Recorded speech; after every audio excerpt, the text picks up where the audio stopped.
तो राधे राधे, श्याम श्याम, सबको good afternoon.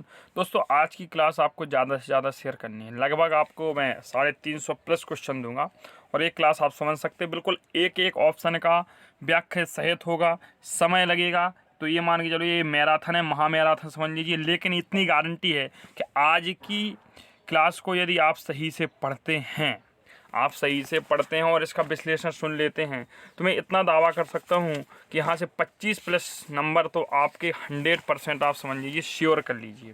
ठीक है, तो इसमें जहाँ जहाँ भी आपको जो समस्याएं हों वो भी आप कमेंट बॉक्स में बाद में बता देंगे। आंसर आपको साथ में देते चलना है मेरे उत्तर बताने के पहले, क्योंकि मैं पहले जो क्वेश्चन होगा उसको पढ़ूंगा, उसका एनालिसिस करूंगा, फिर राइट आंसर टिक करूंगा।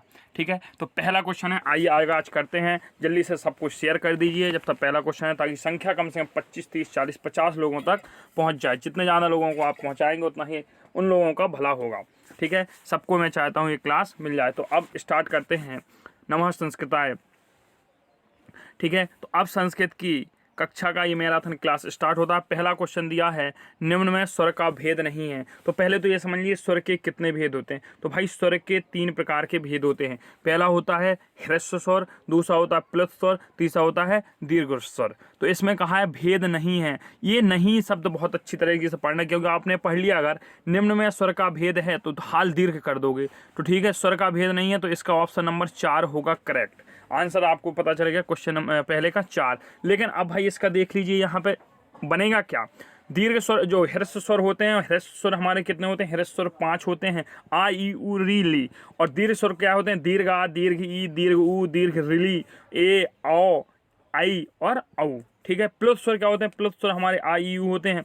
और याद रखिएगा, लिरी जो होता है ना, लिरी, इसका कभी भी दीर्घ नहीं होता है। और जो स्वर होते हैं उनको अच कहते हैं, स्वरों को अच कहा जाता है। अंतःस्थ व्यंजन जो होते हैं हमारे यण प्रत्याहार के अंतर्गत अंतःस्थ व्यंजन आते हैं। तो आपको सिर्फ इस वीडियो को ऐसे चलना है, कमेंट बॉक्स में आंसर लिखने हैं और आपको सिर्फ ध्यान से एक एक शब्दों को सुनना है। दोस्तों, अब आगे हम चलते हैं, चर्चा करते हैं। स्वर कहते हैं, लीजिए और बड़ा करे दे रहे हैं क्योंकि एक ही क्वेश्चन दिखेगा अपन को, उसमें कोई समस्या नहीं। स्वर कहलाते हैं, स्वरों को अच कहते हैं, अण कहते हैं, अक कहते हैं, एंग कहते हैं। तो स्वरों में अच आते हैं, स्वरों में कुल 9 अच आते हैं। अगर मूल स्वर पूछे तो मूल स्वर में अक आते हैं, अयोड़ रिलेक एवं। ठीक है, तो मूल स्वर में 5 आएंगे।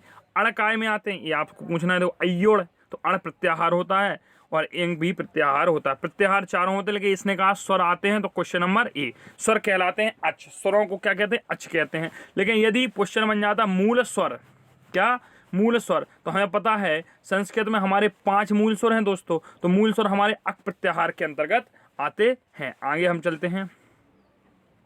हित्वा में प्रकृति प्रत्यय है, तो हित्वा में देखना कौन सा प्रत्यय हमारा लग रहा है। तो हित्वा का देख लीजिए भाई, हित्वा में क्या है आपको बताओ भाई, हित्वा में क्या है। तो हित्वा के साथ अपना बनेगा क्वेश्चन नंबर, इसका विकल्प हो जाएगा चौथा। ठीक है, विकल्प हो जाए पहला और दूसरा, दोनों हित्वा में हो जाएंगे आपके। ठीक है, तो क्योंकि कित्वा प्रत्यय है तो क्या लसिक तद्दति से क्या होगा, अपना क्या हट जाएगा, त्वा बचेगा। तो हित्वा, धात्वा और कित्वा। हित्वा में प्रकृति प्रत्यय है, तो जो कृत्वा में है वही हत्वा में। तो इसका ऑप्शन नंबर क्या हो जाएगा, 4 अपना सही हो जाएगा। हाँ दोस्तों, चलें, तो इसका ऑप्शन हो गया। स्पर्श व्यंजनों के वर्ग होते हैं, तो 5 वर्ग होते हैं स्पर्श व्यंजनों के। कितने वर्ग होते हैं भाई दोस्तों, 5 वर्ग होते हैं स्पर्श व्यंजनों के। स्पर्श व्यंजन कितने होते हैं, तो कुल स्पर्श व्यंजन 25 होते हैं। कहाँ से होते हैं, का देव माँ बसाना, का से लेके माँ तक के वर्ण क्या कहलाते हैं, स्पर्श व्यंजन कहलाते हैं। और जबकि या वा राला क्या कहलाते हैं, या वा राला अंतःस्थ व्यंजन कहलाते हैं, यण प्रत्याहार के अंतर्गत आते हैं। सल प्रत्याहार के अंतर्गत ऊस व्यंजन आते हैं, सा हा होते हैं। ठीक है, तो व्यंजन वर्ण क्या कहलाते हैं। अब अगला क्वेश्चन है, व्यंजन वर्ण कहलाते हैं तो हल प्रत्याहार के अंतर्गत आते हैं। जस प्रत्याहार में प्रत्येक वर्ग के तीसरे अक्षर आते हैं। आगे देखते हैं दोस्तों, माहेश्वर सूत्रों की रचना की थी। तो माहेश्वर सूत्रों की रचना जो की थी वो महर्षि पाणिनि ने की थी। 14 माहेश्वर सूत्र दिए थे, इन्होंने भगवान शिव की तपस्या की थी। यहाँ से क्वेश्चन बनता है, दो बनता नहीं बना है। माहेश्वर सूत्रों 14 खंडों में विभक्त सूत्रों को क्या कहते हैं, माहेश्वर सूत्र कहते हैं। या माहेश्वर सूत्रों को कितने भागों में बांटा गया है, तो 14 भागों में। एक प्रकार क्वेश्चन ये बनता है। शिव सूत्र किसे कहते हैं, तो माहेश्वर सूत्रों को। चतुर्दश सूत्र किसे कहते हैं, तो माहेश्वर सूत्रों को। प्रत्याहार सूत्र किसे कहते हैं, तो माहेश्वर सूत्रों को। माहेश्वर सूत्र किसे कहते हैं, माहेश्वर सूत्रों को। और संस्कृत वर्णमाला में से वर्ण समान नाय सूत्र भी कहते हैं। और 14 माहेश्वर सूत्र कौन कौन से होते हैं ये भी आप सुन लीजिए। पहला होता है अयोड़, दूसरा होता है रिलेक, तीसरा होता है एयोंग, चौथा होता है अयोच। प्रथम के 4 जो हमारे सूत्र होते हैं इनमें स्वरों की चर्चा की गई है। हैवरट, पांचवा, छठवां होता है लड़, सातवां हो जाए यम गणनम, आठवां होता है झबें, नौवां होता है घड़दास, 10वां होता है जबगरदास, 11वां होता है खप छठत चट तौ, 12वां होता है कपाय, 13वां होता है ससार और 14वां होता है हाल। और नीचे के 10 सूत्रों में व्यंजन वर्णों की चर्चा की गई। जबकि 7वें सूत्र में यम गणनम में प्रत्येक वर्ग के 5वां अक्षर की व्यवस्था की गई है। ठीक है, चलें एक और यहाँ अच्छा सा क्वेश्चन आ गया, उस क्वेश्चन को देख लेते हैं। जिन स्वरों के उच्चारण में एक मात्रा का समय लगता है। पहले तो ये समझ लीजिए, मैंने स्वरों का वर्गीकरण आपको 3 प्रकार का बताया था। कितने प्रकार के स्वर हैं? 3 प्रकार के मैंने स्वर बताए थे। कौन कौन से? ह्रस्व स्वर, प्लुत स्वर और दीर्घ स्वर। ठीक है, ह्रस्व प्लुत तो बताया नहीं था तो इसको तो ऐसे ही हटो। 3 स्वर। तो जिन स्वरों के उच्चारण में 1 मात्रा का समय लगता है तो उन्हें कहते हैं ह्रस्व स्वर। जिन स्वरों के उच्चारण में 2 मात्रा का समय लगता है उन्हें कहते हैं दीर्घ स्वर। जिन स्वरों के उच्चारण में 3 मात्रा का समय लगता है उन्हें कहते हैं प्लुत स्वर। दोस्तों शेयर जरूर करना और कमेंट बॉक्स क्लास के खत्म होने के बाद जरूर कमेंट बॉक्स में बताना कि आज की क्लास कैसी लगी आपको, जरूर बताना, ये आपसे आशा है। ठीक है, तो इसका ऑप्शन क्वेश्चन नंबर 7 में का क्या होगा? ह्रस्व स्वर होगा। ह्रस्व प्लुत कुछ भी नहीं होता है इसमें। ठीक है, ये हटाइए। ओएम में प्लुत स्वर होते हैं तो ओएम में प्लुत स्वर है तो ओएम में प्लुत स्वर क्या है? क्वेश्चन नंबर 2 8वें का क्या कौन सा आंसर होगा? 8वें का ओएम में, ओएम में प्लुत स्वर है तो प्लुत स्वर बताइए। अब माँ होगा, आ होगा या ओ होगा? तो देखो ओम को लंबा खींच रहे हैं तो यहाँ देखो अपन देख के पता है क्या कर देते, ये प्लुत स्वर होगा, जबकि ये क्या हो गया? गलत हो गया। इसलिए मैंने पहले वो बोला था। तो इसका राइट आंसर क्या होगा भाई? राइट आंसर भी देख लीजिए, कंफ्यूज नहीं होना। इसका राइट आंसर होता है क्वेश्चन नंबर 4। तो 8वें कौन सा होगा? चौथा। अगला देखते हैं। निम्नलिखित में ऊष्म व्यंजन है तो ऊष्म व्यंजन मैंने अभी बताए थे 4 होते हैं, सल प्रत्याहार के अंतर्गत आते हैं। सा, सा और हा। तो अब भाई इसमें देख लीजिए कौन सा है। तो यहाँ पे देखें, इसमें जे नहीं होगा, जे नहीं होगा, धा नहीं होगा, कौन सा होगा? ऊष्म व्यंजन। Answer number 2 is correct answer, 2 is correct answer. 2 इसका क्या हो गया भाई? राइट आंसर हो गया 2। चले आगे बात करते हैं, हम आगे चलते हैं। टा वर्ग के व्यंजन वर्ण कहलाते हैं। टा वर्ग के वर्ण हमने क्या कहा था? का से लेके, हमने अभी क्या पढ़ाया था? का से लेके माँ तक के व्यंजन स्पर्श व्यंजन कहलाते हैं, या इन्हीं को हम वर्गीय व्यंजन कहते हैं, या इन्हीं को क्या कहते हैं? वर्गीय व्यंजन कहते हैं। तो ये कह रहा है कि टा वर्ग के व्यंजन वर्ण कहलाएंगे, स्पर्श कहलाएंगे। संयुक्त वर्ण कौन से होते हैं? तो ये भी देख लीजिए भाई। संयुक्त वर्ण में अपना क्या आता है? छत्री आता है, त्रा आता है और क्या आता है? ज्ञा आता है। तो छत्री का देख लीजिए, छत्री कैसे बनेगा? छत्री, त्रा और ज्ञा। ज्ञा कैसे बनेगा? जा, धन, या। तो जा में हलंत होती, या में हलंत नहीं होता, तो ये तो छत्री बन गया। अब त्रा देख लीजिए, त्रा कैसे बनेगा? ता, धन, रा में हलंत, ऐसे। और अपना छत्री का छा कैसे बनेगा? कै, धन, स।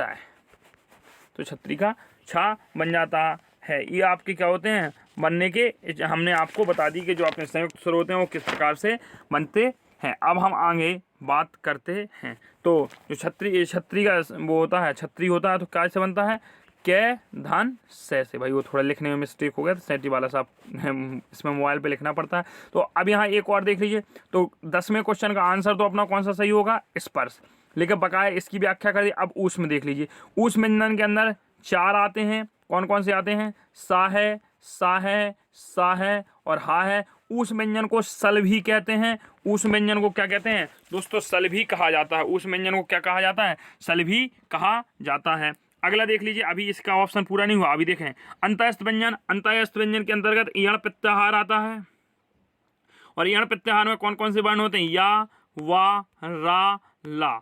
और यदि या वा रा ला के स्थान पर देखिए भाई, ये क्वेश्चन से मैं कई क्वेश्चंस बनाऊंगा और यहाँ पे आपको ये सारी चीज़ें रटनी भी होंगी और सुनना होगा। यदि या वा रा ला के स्थान पर देखो, यहाँ से एक सूत्र और बन जाएगा। यदि या है, वा है, रा है, ला है तो इन्हें अर्धस्वर भी कहते हैं। संस्कृत में चारों को अर्धस्वर कहा जाता है। यदि या के स्थान पर ई, वा के स्थान पर ऊ और रा के स्थान पर री और लिरी हो जाता है तो इग्गणः संप्रसारण संज्ञा होती है। इग्गणः संप्रसारण संज्ञा होती है। देख लीजिए भाई, इग्गणः संप्रसारण अरे प्रश्न तो भाई क्या है, संप्रसारण एक बहाना है, आपको तो पूरा सिलेबस कराना है मुझे, ठीक है। एक संप्रसारण संज्ञा होती है, मैंने संज्ञा पढ़ाई थी, उनका वीडियो है, लेकिन उससे तुम्हें क्या करना है, तो एक प्रसारण संज्ञा होती है, ठीक है। अब आगे चलते हैं। त्रिमुनि व्याकरण में कौन नहीं है, तो भाई 3 त्रिमुनि है, पतंजलि, पाणिनि, कात्यायन। अब जब ये आ गए तो इनका भी पोस्टमार्टम करो भाई, जो आएगा उसका आज बच के नहीं जाएगा, यहाँ तो जो आएगा उसका पोस्टमार्टम होना ही होना है, समझ लो, चाहे वो जिंदा आए या कैसे भी आए। तो देखते हैं भाई, तो शाक्यल हमने पढ़ा नहीं है, तो कौन नहीं है, आंसर हो गया ए। अब हम क्वेश्चन नंबर 11 का करते हैं। भाई हमने क्या कहा, क्लास लंबी चलेगी, 2 घंटे 2.5 घंटे, हो सकता है मैं इसकी 2 क्लासें दूँ आपके 1.5 घंटे की, ताकि आप लोग भी ना उबे में। बट ये 350 क्वेश्चन, 350 प्लस क्वेश्चन आपकी जीवन बना देंगे। संस्कृत में आपको 25 प्लस करा देंगे, आपको खुद अभी एहसास हो गया होगा 11 क्वेश्चन में कि भाई हर जगह से क्वेश्चन लिया गया, ठीक है। त्रिमुनि व्याकरण में नहीं है, तो शाक्य नहीं है, इसका शाकल्य नहीं है, इसका आंसर हो गया। अब आपको इसकी व्याख्या सुननी है, मैं हर बार कह रहा हूँ, सुनो। पाणिनि, भाई पाणिनि आया। अष्टाध्यायी की रचना किसने की थी, पाणिनि महोदय ने की थी। इसमें त्रिमुनि किन्हें कहा जाता है, पाणिनि, कात्यायन, पतंजलि को कहा जाता है। पतंजलि महोदय ने क्या की थी, इन्होंने आयुर्वेद शास्त्र के विद्वान और योग शास्त्र के प्रवर्ता थे, योग सूत्र थे। पतंजलि ने अष्टाध्यायी के सूत्रों पर महाभाष्य लिखा। देखो पाणिनि की रचना है अष्टाध्यायी, सबसे बड़े पापा जी को हैं अष्टाध्यायी, पाणिनि हैं, ठीक है। अब पाणिनि के सूत्रों पे एक विशाल ग्रंथ लिखा गया, भाष्य ग्रंथ लिखा गया, महाभाष्य। क्या लिखा गया, महाभाष्य लिखा है। कात्यायन महोदय ने क्या किया, इन्होंने अष्टाध्यायी के सूत्रों में वर्तिका लिखी। क्या लिखी, वर्तिका लिखी। और इन्होंने लिरी शिवर्णी एक सूत्र दिया था, ये ली और सी क्या होते हैं, समान होते हैं। ये किसकी देन थी, भाई साहब अपने पाणिनि जी। अब इन तीनों लोगों ने जो शब्द कहे, उन्हें उपदेश अवस्था में कहा जाता है। चलिए भाई आगे चलते हैं। अगला देखिए, कनिष्ठा का कृत प्रत्यय में अनुवाद होगा। ले भाई देख लीजिए, क्वेश्चन नंबर 12 क्या कह रहा है आपका, देखिए कह रहा है यूएम पुस्तकानि अपठत का निष्ठाकृत प्रत्यय में अनुवाद बताइए, ठीक है। तो इसका ऑप्शन नंबर 12 का आप लगा लीजिए तीसरा, युष्माभि पुस्तकानि पठितानि, निष्ठा प्रत्यय लग गया, ठीक है, निष्ठाकृत प्रत्यय में अनुवाद होगा, ठीक है। आगे देखते हैं। एच, देखो इतना टफ पूछा नहीं जाएगा, वो एक आध 2 क्वेश्चन ऐसे रखे जाते ताकि आप लोगों के 1-2 गलत हों। एच प्रत्याहार के अंतर्गत आते हैं आने वाले पॉइंट। तो भाई अब एच प्रत्याहार आया तो मैं तो थोड़ा आगे बढ़ूंगा, क्या बढ़ूंगा, मैं सूत्र लिखूंगा, अयोड़, रिलेख, योंग और अयोच। अब इसने क्या पूछा, एच प्रत्याहार पूछा, तो एच प्रत्याहार में देखिए क्या आएगा, एच प्रत्याहार में आएगा योंग और अय औच। भाई नकल ले जानी है आपको पेपर में, यही तो नकल है। तो ए ओ आई और औ प्रत्याहार वर्ण आते हैं। क्यों, आदि रंतेन सहित, आदि से लेके, आदि प्रारंभ से लेके अंत वाले शब्द को छोड़ना और हलंत वाले वर्णों को लिया नहीं जाता है। एच प्रत्याहार के अंतर्गत आने वाले वर्ण क्या होते हैं, ए ओ आई और औ होते हैं, ठीक है। अगला देखिए, वर्गों के पंचम वर्णों का उच्चारण स्थान है। देखो वर्गानाम पंचानाम, देखो यम गणनम नासिका चा, यम गणनम नासिका चा, तो इनका उच्चारण स्थान क्या है, नासिका। लेकिन याद रखो, याद रखो, क्वेश्चन यहाँ एक दे दिया मैंने, देखो अभी मैं दे रहा हूँ, मैंने आपसे कह दिया अंगा का उच्चारण स्थान बचाओ, अंगा का उच्चारण स्थान। पहला ऑप्शन दे दिया हमने कंठ, खुश हो गए तुम। दूसरा दे दिया नासिका, और खुश हो गए तुम। अरे यार देखो, हमने कहा अंगा का पूछा, पहला हमने दिया, हम इसी में लगा रहे, पहला हमने दिया नासिका, ठीक है, पहला ऑप्शन आपका नासिका है। हमने दूसरा दे दिया मूर्धा, तीसरा दे दिया हमने कंठ, और चौथा दे दिया कंठ व नासिका। अब बताओ कौन सा आंसर होगा। तो याद रखो भाई, जो पंचमा अक्षर होते हैं उनका एक अलग से तो उच्चारण स्थान होता ही है, नासिका, यम गणनम नासिका च, यम गणनम का नासिका होता है, लेकिन साथ में वह प्रत्येक वर्ण के साथ बोलते जाते हैं। जैसे अकुह विसर्जयानाम कंठा, अकुह विसर्जयानाम कंठा। तो ऑप्शन नंबर 4 सही होगा। पहला विकल्प देख के सही नहीं कर लेना कि आप क्या करो तो नासिका। अब देखो यहाँ पे हम और चीज़ें पढ़ लेते हैं, और चीज़ें क्या पढ़ते हैं, और चीज़ें हम पढ़ लेते हैं। जैसे हमारा पहला सूत्र होता है अकुह, सारे उच्चारण स्थान एक बार रिवाइज कर लेते हैं। देखो आपको सिर्फ सुनना है, अकुह विसर्जनीयानाम कंठा, आ का वर्ग हम लिखते जा रहे, आ का वर्ग, आ है का वर्ग है, और अपना क्या है, हा है, और विसर्ग हैं, विसर्ग, इनका उच्चारण स्थान क्या होता है दोस्तों, कंठ होता है। दूसरा सूत्र होता है हमें आ रहा, इचू यसानाम तालु, ई, चा, या और सा। चा का मतलब हो गया चा वर्ग से, तो इच, ई, ई चाहे ह्रस्व चाहे दीर्घ हो, चा वर्ग के और या का और सा का उच्चारण स्थान क्या होता है, तालु होता है। फिर होता है ऋतु रसाणाम मूर्धा, री टा वर्ग और टा वर्ग, रा और सा, इनका उच्चारण स्थान भी मूर्ता होता है। चौथा सूत्र होता है लितु लसानाम दंता, लिरी, देख लीजिए भाई, लिरी ता वर्ग, ला और सा, इनका उच्चारण स्थान दंत होता है। उपदमानीय ओष्ठो, उपदमानीय ओष्ठो तो ऊ दीर्घ ऊ पा वर्ग और उपदमानी, इनका उच्चारण स्थान क्या होता है, ओष्ठ होता है। एम नाश का जब पढ़ा ही चुका हूँ। एते दो कंठ तालु, ए और आई, ए और आई का उच्चारण स्थान कंठ तालु होता है, क्योंकि ये संयुक्त स्वर होते हैं, आ और ई से मिलकर बनते हैं। तो आ का उच्चारण कंठ होता है, ई का उच्चारण तालु होता है, इसलिए ए आई का उच्चारण स्थान क्या होता है, कंठ तालु होता है। और दो तो कंठोष्ठम, ओ और औ का कंठोष्ठ होता है, बकार दंतोष्ठम और नासिकाय अनुस्वारस्थ। तो 8 उच्चारण स्थान होते हैं अपने। आप देखिए बा का उच्चारण स्थान होता है बकार दंतोष्ठम, ऑप्शन नंबर ए, आप तत्काल टिक कर देंगे। दंत किस, सारे पढ़ा चुके, दंत किसका उच्चारण स्थान है, अब दंत किसका उच्चारण स्थान है भाई, लितु लसानाम दंता, लितु लसानाम ता वर्ग का होता है, लितु लसानाम दंता। और ता वर्ग में क्या आते, ता तखरिया, था थरमा, दा दवा, धा धनोस, अरे ससुरा ये क्या हो गया। दंत किसका होता है, ता तखरी, था थरमा, दा दवा, धा धनोस, नानल, इसने तो ऑप्शन ही दिया इसमें कौन सा, लितु लसानाम दंता। तो देखो आ गया लितु लसानाम दंता, अपना कौन सा आ गया इसमें, ला वर्ण आ गया। क्यों, लितु लसानाम, ता वर्ग की तो अक्षर नहीं, लेकिन लितु लसानाम दंतस्सा। अगर यही पूछ लेता टाका क्या है, तो ऋतु रसाणाम मूर्धा, टा वर्ग का मूर्धा होता है। यही पूछ लेता फा, तो फा काय में आता है भाई, पा वर्ग में आता है, पा फा वावा, तो उपदमानी ओष्ठो, इसका ओष्ठ होता है। सा पूछ लेता तो क्या होता है भाई, अब देख लीजिए इचु ऐसा नाम कौन, ये सा तालु है, ये सा तालु है, ये वाला सा तालु होता है, ध्यान दीजिए, ये वाला सा तालु होता है, और ये वाला सा होता है ये मूर्धा होता है, और जो सा सरौता का होता है ये कंठ होता है। ठीक है, अगले वो सॉरी दंत होता है, एक दंती होता है, एक कंठी होता है, एक तालु होता है। सेठी वाला सा तालु का होता है, पेट चिरी का सा मूर्धा का होता है, और तुम्हारा सरौता का सा दंती का होता है। दंत किसका उच्चारण स्थान है भाई, लो दंत किसका उच्चारण स्थान है, लितु लसानाम दंत, ऑप्शन नंबर 3। अच्छा अब अगला देखें, का वर्ग का उच्चारण स्थान क्या, अकुह विसर्जनीय नाम कंठा, का वर्ग का उच्चारण स्थान कंठ है, चा वर्ग का उच्चारण स्थान तालु है, और टा वर्ग का उच्चारण स्थान मूर्धा है, और तुम्हारा ता वर्ग का उच्चारण स्थान दंत है, और पा वर्ग का उच्चारण स्थान ओष्ठ है। लो सारे याद हो, पहले कंठ आता है, फिर तरुआ, फिर मूर्धा, फिर दंत, और फिर बाद में होठ। अगला अच्छा ओठ को उच्चारण पापा, ठीक है पापा बोलो तो गाम दोग्धी पया संबंधित सूत्र है। हमने आपको 16 अकर्मक धातुएं याद कराई थी, याद करो वो दिन जब मैंने दुह पच यस याद आया कि नहीं। अच्छा किस किस को याद आ रहा है, हमने जब आपको याद कराई थी 16 अकर्मक धातुएं, दुह याच पच दंड रुद पच ची ब्रू सास जी मथ मुस नी ह्रय कृस वह, तो कर्मण्य द्वितीय हो जाएगा। ठीक है, अच्छा संबंधित सूत्र है, कर्मण्य द्वितीय है। अच्छा इसने सूत्र पूछ लिया, इसमें द्वितीय विभक्ति तो कर्मण्य द्वितीय नहीं होगे, किस सूत्र से, अकथितम चा, अकथितम चा के अंतर्गत 16 अकर्मक धातुएं आती हैं, देख लो सब में द्वितीय लगती है।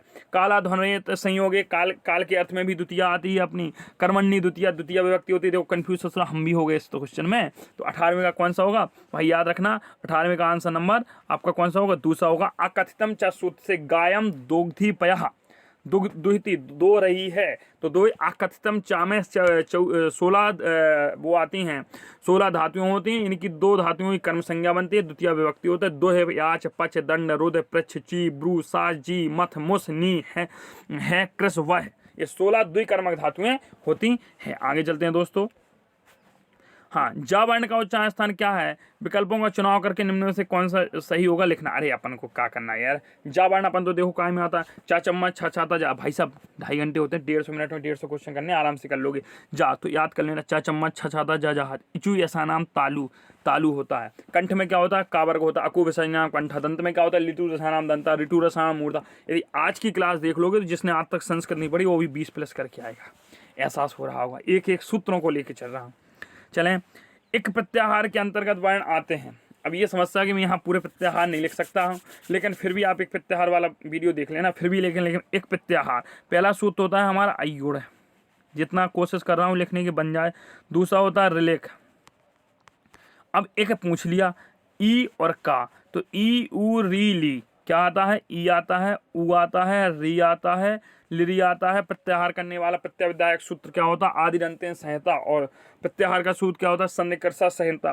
ठीक है, ई ऊ रीली आ जाता है, ई ऊ रीली एक प्रत्याहार में आ जाता है। अण प्रत्याहार में क्या होता है, चले आगे देखते हैं। अण प्रत्याहार के अंतर्गत कौन से वर्ण आते हैं, हमने नाम लिया, आ गया अयोड़, यही तो होता है अण प्रत्याहार, आ ई यू, आ ई यू। अण प्रत्याहार के अंतर्गत क्या होते हैं, जो ये आ वर्ण है ना, इसकी एक वो होते हैं, जो ये आ वर्ण है इसका एक बाह्य प्रश्न होता है। उस बाह्य प्रश्न का नाम जल्दी से बताओ, कौन बता सकता है। इसका एक बाह्य प्रश्न होता है जो सिर्फ इसी का होता है, और उसको अपन कहते हैं स्वरित। प्रयोग की दशा में प्रयोग किया जाता है स्वरित है। उदात, अनुदात और स्वरित की क्या होती है, बाह्य संज्ञा होती है। और एक प्रयोग की दशा में इसका प्रयोग किया जाता है, ये समृत अंतः प्रत्यय इसका क्या होता है, आ का मात्र आ वर्ण का समृत होता है। तो यहाँ से देखो मैं वर्णों के उच्चार। अक प्रत्याहार के अंतर्गत क्या आता है, तो देख लीजिए अयोड़।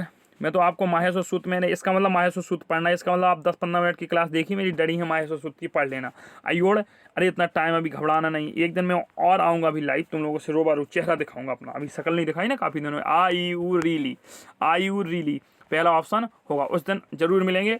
और वो तारीख अपन रख देते हैं, चलो 25 तारीख दोपहर 12 बजे मिलते हैं लाइव, अपन लाइव सेशन करेंगे एक और, वो बोर्ड पर होगा और कुछ वहाँ होगा। ते वस्त्राणी धारयंती का कर्मवाच्य होगा। भाई साहब इनका हम बहुत सरल तरीका आपको बता रहे, तुक्का मारने का। ठीक है, पहले तो तुम धारयंती का ते तह ते तय तह वस्त्राणी, अब धारयंते धारयंते धारयंते कौन सा होगा, तीसरा होगा। तो ते का पहले तो बदल जाता, तय हो जाएगा एक चीज, अब सब में एक सी मिल रही, अब धारयंते होगा। लेकिन इसका देखो वस्त्रम, ये नहीं, बीज वाला शब्द नहीं बदलेगा, तो ये वाला तो होगा नहीं। धारयते ये भी नहीं होगा, यंते लगता है, धारयंते ये शुद्ध लिखा है, अशुद्ध लिख दिया इसने, तो पहला ऑप्शन हो जाता। तो इसका ऑप्शन नंबर 23 का कौन सा है, तीसरा है। अगला देखते हैं, यण प्रत्याहार के अंतर्गत यावाराला आते हैं। अरे बड़े होशियारों में कई बार बता चुका हूँ, यण प्रत्याहार के अंतर्गत यावाराला आते हैं, और इनको अर्थस्वर भी कहा जाता है। जस प्रत्याहार के अंतर्गत जब गणदस, जब गणदस प्रत्येक वर्ग का तृतीय अक्षर आता है। अब याद करो, जिनने मेरी क्लास पहले दिन से देखी उनको कितना फायदा मिल रहा है, सोचो कितना फायदा मिल रहा है, वो खुद हम मुस्कुरा रहे होंगे। सोडस को हिंदी में क्या कहते हैं, सोडस, 16 और 10 16 हो गया 26 का।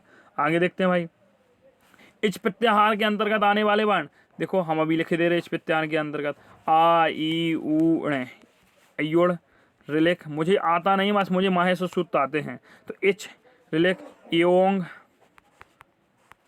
आयोच, इच इच ई ऊ री ली ए आई ओ औ, ई ऊ रीली ए आई ओ औ, इस प्रत्याहार के अंतर्गत आ गए। और अगला देखें, वह धन कित्वा, क्या बनेगा, बहत्वा कित्वा, छोटी ई की मात्रा लगी। 28 का देख लीजिए भाई कौन सा बनेगा, 28 का आपका होगा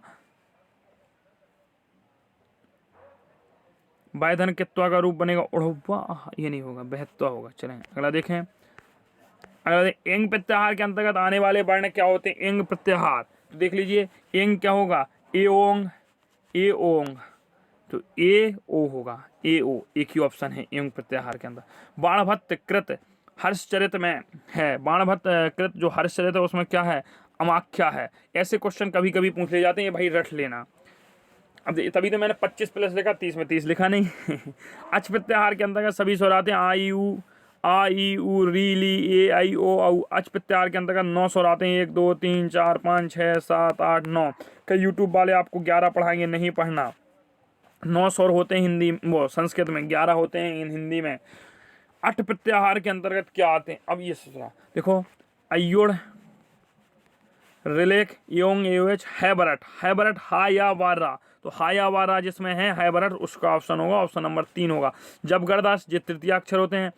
आयु रीली अक प्रत्याहार में आते हैं, अयोड़ रिलेख में आयु रीली ए आई, इसका कोई प्रत्याहार देख लेना। आकार और आकार का योग होने पर क्या बनता है, तो भाई बताइए, आकार और आकार का योग होने पर क्या बनता है, तो आ बनता है। आकार और आकार, ये कह रहा है ह्रस्वा और दीर्घा का योग होने पर क्या बनेगा, दीर्घा ही बनता है। कर्मवाच्य और भाववाच्य में कर्ता में कौन सी विभक्ति होती है, बताइए, मैंने बताया था कर्मवाच्य और भाववाच्य में तृतीय विभक्ति से बनते हैं। गंगाधन उत्कम में संधि है, गंगोत्कम, ओदकम, गंगोदकम, बताओ भाई गंगोदकम मैंने कई बार पढ़ाई है। 35 का बताइए जल्दी से आपका कौन सा आंसर होता है। गंगोदकम, गंगोदकम, गंगा धन उत्कम। अब इसमें संधि कौन सी होगी ये भी बता दीजिए साथ में आप कि संधि कौन सी होगी, मैंने कई बार पढ़ाई है, आपको कमेंट बॉक्स में बताइए। हाँ, हम इंतजार कर रहे हैं आप सभी का आंसर का, आप बताते रहें कौन सी संधि होती है गंगा धन उत्कम में, गंगोत्कम में। अब ये मत कहना सर मुझसे नहीं बन रही, या गलत सलत नहीं बता देना, है ना। चले चलो भाई, अब आगे हम बढ़ते हैं। आकाश अवरेण दीर्घा, दीर्घ संधि का सूत्र होता है, सीधा लिखा है। दीर्घ संधि का गुण संधि का क्या होता है, आद गुणा, अध्ययन गुणा नहीं होता, अध्ययन गुणा गुण संज्ञा विधायक सूत्र होता, आद गुणा गुण संधि का होता। इको एड़ची, इको एड़ाची, एक प्रत्याहार का सूत्र क्या होता है, इको एड़ाची, ठीक है। तो एक प्रत्याहार का सूत्र क्या हो गया, इको एड़ाची। वो एण संधि का, वृद्धि संधि का क्या होता है, वृद्धि रेची। री के बाद री होने पर क्या होता है, दीर्घ री बनता है। देखो ये लोधन अनम में संधि होगी, भाई बताओ, लोधन अनम, अनम लोधन अनम। अब भाई बताओ, अनम तो बताना पड़ेगा। आ ओ के बाद यदि एच ओ अयवा ए आई ओ के बाद यदि कोई भी अच आ जाए तो ओ का आ हो जाता, अयादि संधि बनेगा। 38 का अयादि होगा, क्या होगा, अयादि संधि होगा। तो आप समझ गए होंगे अपना क्या होगी। देखो यहाँ ओ है और ओ के बाद अपना क्या आ गया, जहाँ हम लिख देते पोधन अनम लिख देते, पवनम। तो इसमें कौन सी होगी, अयादि संधि होगी। अर्थ इसकी अपनी कौन सी होगी, अयादि संधि होगी। स्वागतम में सुधन आगतम, आधा हमने जब बताया था यावा ला के पहले आधा अक्षर आए तो आपको यण संधि टिक करनी है। तो 39 में कौन सी टिक कर दोगे आप लोग, यण संधि ही टिक करोगे। होशियारों पढ़ा चुके हैं हम। महोत्सव, महाधन उत्सव, महाधन उत्सव, महाधन उत्सव, ऑप्शन नंबर 2 करोगे। ओ के बाद कोई स्वर आने पर ओ होगा, ओ के बाद कोई स्वर आने पर ओ को होगा, मतलब कह रहा है यदि ओ के बाद कोई स्वर आए तो देखो हमने आपको ये बताया था यदि ए के बाद कोई स्वर आए तो आय होगा, आई ओ के बाद कोई स्वर आए तो आओ होगा। तो क्या होगा, आओ। तो देखो ओ के बाद कोई स्वर आएगा तो आओ होगा, ए के बाद कोई स्वर आएगा तो आय होगा। फिर मैं बता दे रहा हूँ, ए के बाद कोई स्वर तो आए, ओ के बाद कोई स्वर तो आओ, आए आए, मतलब आय के बाद कोई स्वर तो आओ, वो सॉरी माफ कीजिए आए, एक बार रुक जाओ। हाँ, आई की बात कोई स्वर आएगा तो आओ, और आओ के बाद आएगा तो आओ, और ओ के बाद आएगा तो आओ, और ए के बाद आएगा तो आए, ठीक है। आए आओ, आए आओ, ठीक है। सकार का सकार होने पर क्या होता है, सकार का सकार योग होने से क्या बनेगा, सकार का रकार हो जाता है, सकार का सकार होता है, सकार का सकार होता है। बताओ, सकार के बाद सकार का योग होने पर वो आपको याद हो, इस्तो स्नाश्चू, सा या ता वर्ग के बाद सा या चा वर्ग आ जाए तो साचा, सा ता वर्ग के बाद पढ़ाया था, याद करो। सकार के बाद सकार आने पर सा के स्थान पर क्या होता है, सकार का सकार। देखो इसका मतलब है जब भी हम कार प्रत्यय लगाकर शब्द बोलते हैं तो ये कह रहा है सकार के बाद सकार, सकार का योग होने पर सा का सकार हो जाता है, ठीक है। अगला देखें,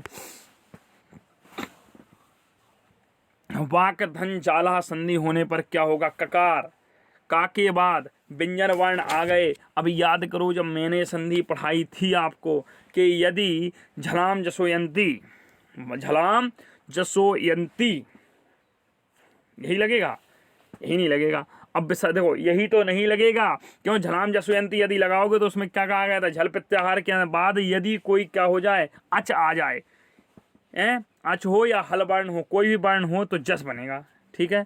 अच हो या हल हो, तो अब यहाँ तो भाई क्या आ रहा है अपना, बताओ, अच्छा आ रहा है तो बाग का क्या बनेगा, गा बनेगा, तो बाग्य जाला होगा, क्योंकि झलाम जसवंती सूत्र से बाग्य जाला बनेगा। तो 43 का दूसरा हो जाएगा। विश्वधन ईसा संधि से क्या बनेगा भाई बताओ, वा के बाद आ गया, वा के बाद स्वर आ गया, आ के बाद ई आ गया, आके देखो विश्व में कैसा बनेगा, देखो विश्व को कैसा लिखोगे, अभी संधि कैसे करते हो, ये विश्व लिखा तो आप खुद से देखो ना, विश्व में हलंत लगा गया हम आधन ई, और आ के बाद यदि ई आ गया, आध गुणा हो गया तो ये बनेगा, तो विश्व सह बनेगा, तो 44 का कौन सा हो जाएगा बबुआ, 1 हो जाएगा। तो यहाँ तक यदि आप सभी लोग सही चल रहे हैं तो थम्स अप करते रहे, हाँ सर आ रहा है। नय धन अकह, नय आय, आय के बाद आ आया, कोई भी स्वर आएगा तो आय हो जाएगा, अयादि संधि हो जाएगी। नय धन अकह में कौन सी हो जाती, अयादि संधि हो जाएगी। खगेशा, खगध, अरे हमने कहा था ए ई की माता, खगधन ईसा गुण संधि हो जाएगी। यार आप लोग तो होशियार हो, हैं, मार रहे हो। यह अशुद्ध है, वाह, अशुद्ध, बस इसको पढ़ना भैया, शुद्ध नहीं पढ़ जाना, अशुद्ध है। या तालु से होता, इचु यसा नाम तालु, या सही है ये तो अपना। वकार दंतोष्टम सही है। ऋतु रसाना मूर्धा। अब सबसे जब 3 सही होगा तो अशुद्ध कौन सा? कंठा। अरे लाका क्या होता है? लीका पढ़ाओ। ऋतु लसानाम दंता, दंता लड्डू, दांत से बोले जात और दांत ही से खाए जात। आद गुणा सूत्र है गुण संधि का, और अधीन गुणा सूत्र है गुण संधि गुण संज्ञा विधायक, तो फिर गुण संज्ञा हो जाता। सकार का टकार योग होने पर, मतलब ये कह रहा है सकार का टकार योग होने पर इष्टु स्नाष्टु, सा के बाद सा आएगा, सकार का टकार से योग होने पर क्या होगा बब्बुआ? बताओ तो जल्दी, सभी बताएंगे। सकार का सकार हो जाएगा, सकार का टा वर्ग में बदल देगा। भाई बताओ, सा का टा वर्ग के साथ योग होने पर जो सा होता है वो काय में बदल जाता है, बस यदि बता दो तो उसका सकार का। देखो इस्तुष्णाष्टु, जब यहाँ सकार के बाद ता वर्ग आएगा तो सकार के बाद टा वर्ग आया तो ये ऑप्शन होगा। और अभी ये देखो हमने एक क्वेश्चन आपको यहाँ ऊपर कराया था, सकार का सकार होने पर यदि सा के बाद यदि ये सा ना लिख के ता वर्ग लिख देता, ता वर्ग का योग होने पर तब भी सकार का सकार ही होता है। इन शब्दों को बहुत याद रखो भाई साहब, पेपर जब दोगे 28 के बाद मुझे ये कहोगे सर मजा आ गया, मौज कर दी सर आपने, तो मतलब कहाँ से ढूंढ ढूंढ के क्वेश्चन लाए थे। गव एसणा, गौधन एसणा, गवेषणा में भाई बताइए जल्दी से कौन सी संधि होती है? गवेषणा में बताइए, जल्दी से बताइए भाई कौन सी संधि होती है गवेषणा में? हम जानना चाहते हैं आओ कि घन गवेषणा, गवेषणा जल्दी बताओ भाई, जल्दी जल्दी बताओ। पढ़ाई है, मैंने पढ़ाई है, सेम एज संधि छपवाई है। गौधन एसणा, गौधन एसणा याद करो, याद करो वो दिन जब पढ़ा रहे थे। अब हंसी आ रही होगी कई लोगों को, कह रहे होंगे अरे सर कब पढ़ाया, अभी कब पढ़ाया? क्लास दिखाऊंगा उस दिन 28 के बाद दिखाऊंगा, देखो ये मैंने पढ़ाया था। तुम कहोगे हाँ पढ़ाया था, ये तो सर हम सही करके आए, पेपर को उड़ा दिया। गवेषणा गोधन एषणा जब बनता है याद करो क्या बनता है?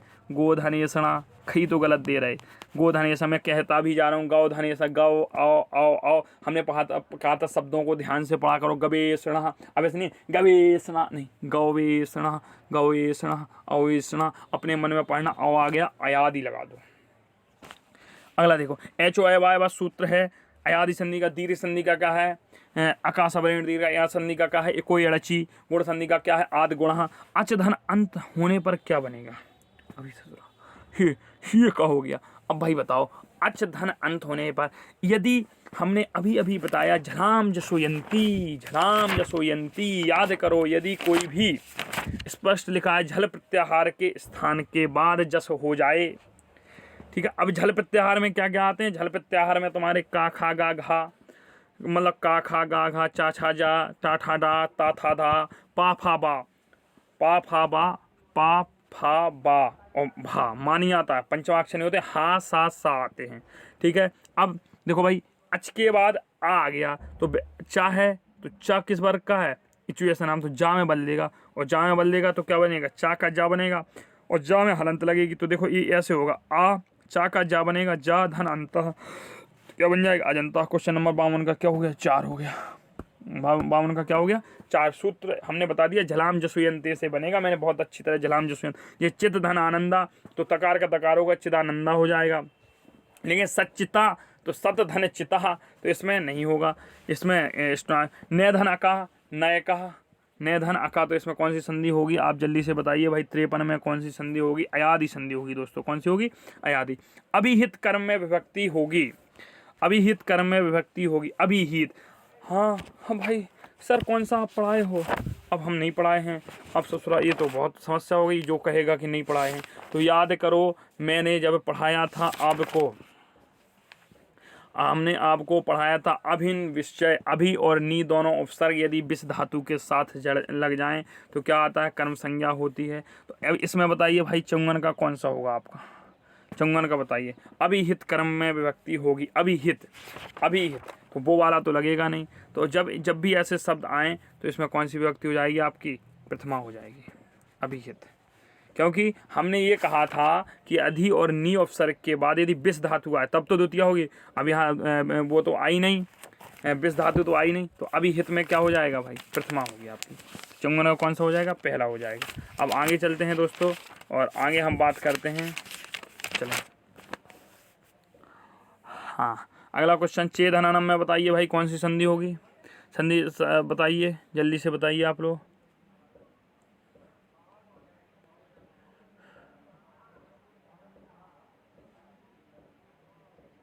बताइए भाई।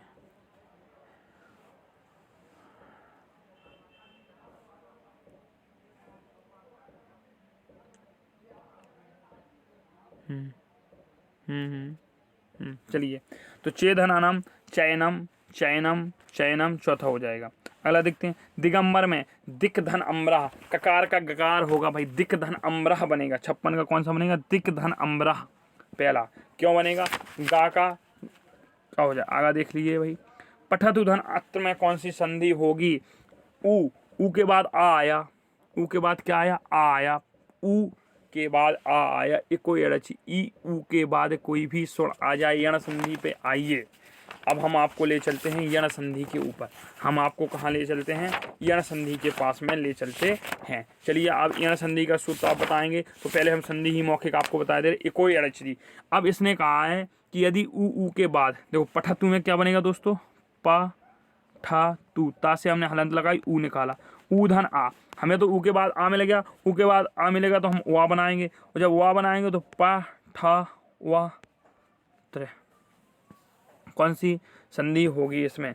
चौथे में 57 का बताइए भाई। चौथा होगा यण संधि होगी, पठत्र बनेगा। जैसे धात्रांश बनता है, धात्र धनांसा, जैसे पेशुआगतम बनता है, स्वागतम, नदी उर्मी बनता है, अभ्युदय बनता है। या व राला के पहले यदि आपका आधा वर्ण आएगा तो चलें। अगला लगते हैं, सोढ़वा शब्द में प्रकृति प्रत्यय होगा, सोढ़वा, सोढ़धनवा, वही बताइए 58 का कौन सा होगा? 58 का सैधन कित्वा हो जाएगा, सोढ़वा बन जाएगा। महेश में संधि विच्छेद होता है, महाधन ईसा, ईसा महेशा गुण संधि होगा। कौन सा होगा? गुण संधि होगा। आ के बाद आ आने पर क्या हो, वो ऊ के बाद आ आने पर क्या होता है? वह हो जाता है, ह्रस्व होता है, और इसमें जबकि शुद्ध लिखना चाहिए, हलंत लगी होनी चाहिए। चलें अगला देखते हैं, आ के बाद ए और आई मिलने पर क्या होता है? यदि आ के बाद ए और आई मिल जाए तो क्या बनेगा भाई? ऐ बनेगा। क्या बनेगा? ऐ बनेगा। आ के बाद ए और आई मिल जाए तो क्या बनेगा? ए बनेगा। क्या बनेगा? ऐ बनेगा। पूछो ऐ क्यों नहीं लिखा भाई? जो हमारी HO वाई संधि, कई लोग इसमें कहा है हीरो बन गए होंगे, उन्होंने ऐ शब्द ठोंक दिया हो। भाई ऐ तब होता है जब हमारा पहले वाले शब्द में ए और ऐ हो, फिर उसके बाद आ आए, फिर स्वर आए, तब तो ये बनेगा। लेकिन याद करो वृद्धि संधि, यही तो अंतर है। अयादि में और वृद्ध में इतनी सो अंतर है। अपनी वृद्धि संधि क्या कहती है? वृद्धि संधि कहती है आ और आ के बाद ए आएगा तो आई हो जाएगा, और जबकि ये होती है वृद्धि संधि, तो इसका आंसर तो होगा ऐ। इसका आंसर तो क्या होगा? आए। लेकिन जो हमारी ये वृद्धि संधि का उदाहरण है भाई सब, किस संधि का है? वृद्धि संधि को। जब हम अयादि संधि पढ़ते हैं तो अयादि संधि कहते हैं पहले ए आए फिर अचाए, तब आए होता है। तो ऑप्शन देख के आए टिक नहीं कर देना। जलौघा भाई, ये तो मैंने पढ़ाई है। जलौघा, जलधन औघा, शायद दीर्घ संधि होती है, शायद, मुझे पता नहीं। मैं भाई संस्कृत थोड़ी मुझे आती है। अब आप लोग बताएं कौन सी होती है? आपका इंतजार। दीर्घ होती है, गुण होती है, यण होती है, वृद्धि होती है। तो जलधन औघा, हमने कहा था एक की मात्रा दिखे तो गुण, औ की मात्रा दिखे जलौघा, वनौषधि, मयवम, नैवम, लतेसा, एवं, सदा धनयो, सदैव, तो कौन सी हो जाएगी? वृद्धि संधि हो जाएगी। एक क्लास में कराया हुआ क्वेश्चन है। कितने लोग इससे सहमत हैं? एक क्लास में कराया हुआ क्वेश्चन है। आप लोगों की तैयारी अच्छी है, काफ़ी लोगों के आंसर सही आ रहे हैं। अगला देखते हैं। ऐसा मैं इमेजिन कर रहा हूँ कि आप लोग आंसर दे रहे हैं, ऐसा मैं सोच रहा हूँ कि आप लोग आंसर दे रहे हैं। कुछ उदाहरण सुन लीजिए। तथैव, एकम, अत्रैव, वनौषधि, पुष्पोक्ष का, यमनौघा, तो जलौघा भी यही हो जाएगा। ठीक है। अब जलौघा में कहीं से तुम वो नहीं कर देना, जलधन ओघा बनता है, तो आ के बाद अगला देख लीजिए। चलिए भाई, अगला शुद्ध्युपास्य में संधि होगी। शुद्ध्युपास्य, ये क्वेश्चन मैंने क्लास में कराया था आप लोगों को। यण संधि होगी। शुद्ध्यु, हमने क्या कहा था? या के बाद यदि आधा शब्द आ जाए तो आप फिर यण लगा दिया करो।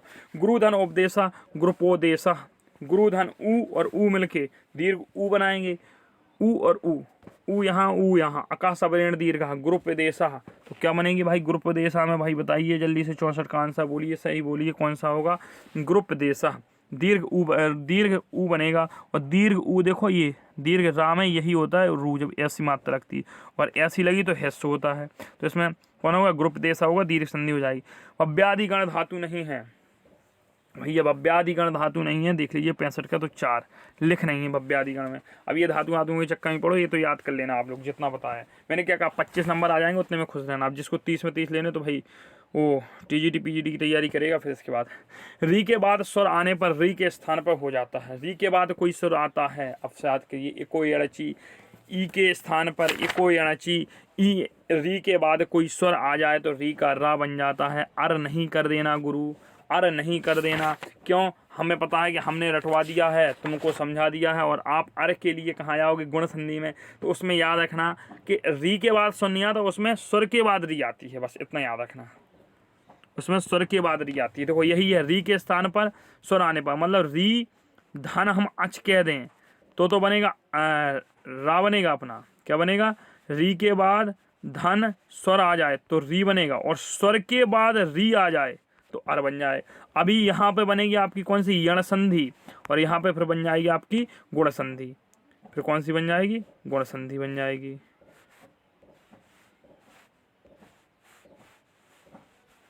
ये होता है। चले आगे, काव्योत्कर्ष में संधि है, सर का देख लीजिए भाई। काव्योत्कर्ष में संधि है, काव्य धन उत्कर्ष, काव्योत्सर्ग, ओ ए और ओ की मात्रा जहां भी दिखेगी वहां गुण संधि लगाना, तो आपने गुण संधि हो गई। जल धन ऊपरी में संधि होगी, जलोपरी। आ धन ऊ मिलके आ के बाद ऊ आ गया तो ओ बनेगा, जलोपरी हो जाएगा। क्या हो जाएगा? जलोपरी। ये कही है। मत एक्यम, मत धन एक्यम, मत धन एक्यम, मत एक्यम, मत धन एक्यम, मत धन एक्यम। अब इसमें आप कौन सी संधि करेंगे जल्दी से बताइए, मैंने संधि विच्छेद बोल दिया। अब गलती से आप या के पहले आधा शब्द, लेकिन यहाँ से संधि विच्छेद नहीं होगा, मतया के कुछ शब्द नहीं होता, मत धन एक क्या बनता है, वृद्धि संधि होगा, आई की मात्राएं चढ़ेंगी। देखो यदि ए की ए और ओ की मात्रा दिखे तो आप गुण लगाओगे, और आय और औ की मात्रा देखोगे तो वृद्धि लगाओगे, तुक्का मार के चले आना। किसी बालक के लिए भाषा की आधारभूत इकाई होती है शब्दोच्चार कौशल, व्याकरण के नियम, अक्षर ज्ञान, अर्थबोध। बताइए पिछली बार पूछा गया क्वेश्चन है भाई, बताइए। तो अक्षर ज्ञान सबसे पहले होता है। देखो भाई, जब बच्चा अक्षर ज्ञान हो जाएगा, सब शब्दों अक्षर का ज्ञान हो जाएगा, वो छोटा बड़ा जानने लगा, तब शब्दोच्चारण कौशल भी सीख जाएगा, फिर अर्थबोध करने लगा, फिर व्याकरण के नियम पढ़ेगा। मध्वरी में मधुधन अरी, मधुधन अरी, मध्वरी मधुधन अरी, ऊ का आ बना, यण संधि हो गई। 71 में कौन सी हो गई? यण संधि हो गई। तीसरा भाई, समय तो आपका ठीक से चल रहा है, 40 मिनट 70 क्वेश्चन। दाधन उड़लम, इड़ुलम, दा के साथ इड़ुल प्रत्यय जुड़ जाए। प्रत्यय की क्लास मैंने करवाई है, लेकिन उसमें कम प्रत्यय हुए, और कुछ एक क्लास दे देंगे, टेंशन नहीं लेना आप लोग, अभी दे देंगे, कल मिल जाएगी, कल या आज रात तक मिल जाएगी। तो अपना 72वें का देख लीजिए, तीसरा होगा दायका का, इसमें लकार हो जाएगा, ऊ इका इवर नाको हो जाएगा तो यक लग जाएगा, दायक का इवड़ुल प्रत्यय हो गया। गायक, गायक संधि में देखिए, गायका, गायका, गे धन अकह, गायका, आय का, आय, आय का आय बनता है, आदि में बनता है, तो 73 का क्या हो जाएगा? 4 हो जाएगा, अयादि। पावका, पोधन अकह, अयादि संधि लीजिए। त्वम कुत्र बससी का भूतकालिक वाक्य होगा। हाँ भाई देखिए 75 का, देखिए भाई 75 का, त्वम कुत्र बसती। अब बस बससी को आपको करना है, उप धातु जोड़ दीजिए, भूतकाल बन जाता है द्वितीय विभक्ति के अनुसार। अत्यधिक में संधि होती है, अत्यधिक, अति, अति धन अधिक, ऐसी तो लगे, अत्यधिक क्या बनेगा? अति धन अधिक। तो देखो आ के बाद ई के स्थान पर, ई के बाद यदि कोई स्वर आ जाता है तो क्या हो जाता है? ऊ हो जाता है। ई के बाद यदि कोई स्वर माफ कीजिए, ई के बाद यदि कोई स्वर आ जाएगा तो या बन जाता है, ये कोई अणची से, तो ये कोई अणची यण संधि। अगला 77वां देख लीजिए भाई, 77वां का देखिए, चतुर्वंतः 94 होता है भाई, याद कर लीजिए। भानुदया, भानुधन उदय, भानु, इसका संधि विच्छेद क्या बनेगा? भानु धन उदय, ऊ के बाद ऊ आया, दीर्घ हुआ, दीर्घ संधि हो गई। चलो, प्रत्योत्तर, प्रति धन उत्तर, तो क्या बनेगा? प्रति धन उत्तर, प्रत्योत्तर। तो इसमें कौन सी संधि हो जाएगी आपने बताइए? 79 में क्या हो जाएगी? यण संधि हो जाएगी। आपको अधिकतर क्वेश्चन यण से मेरे भाई, यण कन्फ्यूजिंग वाली हो जाती। पंचेती में संधि है, पंचधन एते, पंचेते में होती, बताइए 80 में बताइए कौन सी होगी? पंच अयते, अयते, आय आय आय, वृद्धि संधि। चलो, तुम सब यज्ञ करते हो, तुम क्या माने होता है? सहतौते तुम इवाम इवम, है सहतौते तुम इवाम इवम, अहम आवाम वयम, तुम सब, सहतौते तुम इवाम इवम, है। तो फिर भाई बताइए 81 का कौन सा बनेगा? युष्माभि तुम सब युष्माभि यज्ञः क्रियते। कर्मवाच्य रूप देखना है, कर्मवाच्य देखना है, तृतीय विभक्ति देख ली, यहाँ भी क्रियते देख लिया। यज्ञः, यज्ञम नहीं होगा, ठीक है। सप्तधन ऋषि पदों में संधि होती है, सप्तऋषि, सप्त ऋषि, अब टिक करना है आपको। ता सप्तधन ऋषि, आ के बाद री आ गया तो अर बनेगा, तो अर बनेगा सप्तऋषि, अऋषि, सप्तऋषि, सप्तऋषि, तो सप्तऋषि, अर बनेगा, गुण संधि होगी 82 में। अगला देखिए वसुदेव में संधि होगी, वसुधन देव, वसुदेव में बताइए, वसुदेव, वसुदेव, तो वृद्धि संधि होगी इसमें भाई, कौन सी होगी, वृद्धि संधि होगी। क्यों, वसुधन देव, वसुदेव, जैसे बंधन अवस्थी होती है तो बंधन अवस्थी, तो वसुधन उदेव, आ के बाद उ आएगा, आ के बाद ये आएगा वसुधन देव, ठीक है, वसुधन एदेव हो जाएगा, वसुदेव हो जाएगा। अगला देख लीजिए, यह ग्रंथि बृहत्त्री में है, यह ग्रंथ बृहत्त्री में है। अच्छा, मैंने बृहत्त्री के भी ग्रंथ आपको बताए थे कि इनको बृहत्त्री कहते हैं। आप याद करो, जब मैं रचनाएं पढ़ा रहा था तो उस रचनाओं के द्वारा हमने आपको एक चीज़ बताई थी कि बृहत्त्री के अंतर्गत कौन कौन से आते हैं, उनके आपको नाम भी मैंने बताए थे कि इनको बृहत्त्री भी कहते हैं। और बृहत्त्री में भारवी, माघ, श्रीहर्ष 3 बताई थी, उसमें उनकी रचनाएं भी बताई थी आपको। किरातार्जुन्यम जिनमें 18 सर्ग हैं, शिशुपाल बधम जिसमें 20 सर्ग हैं, नैषधीय चरितम जिसमें 22 सर्ग हैं। तो ये बृहत्त्री के अंतर्गत कहा गया। तो इसमें किरातार्जुना में है, तो भाई शिशुपाल बधम बृहत्त्री में है। अच्छा, बृहत्त्री में है तो किराते अर्जुना में है, और अगर होता शिशुपाल बदाम और नैषधीय चरितम भी बृहत्त्री के अंतर्गत आ गया।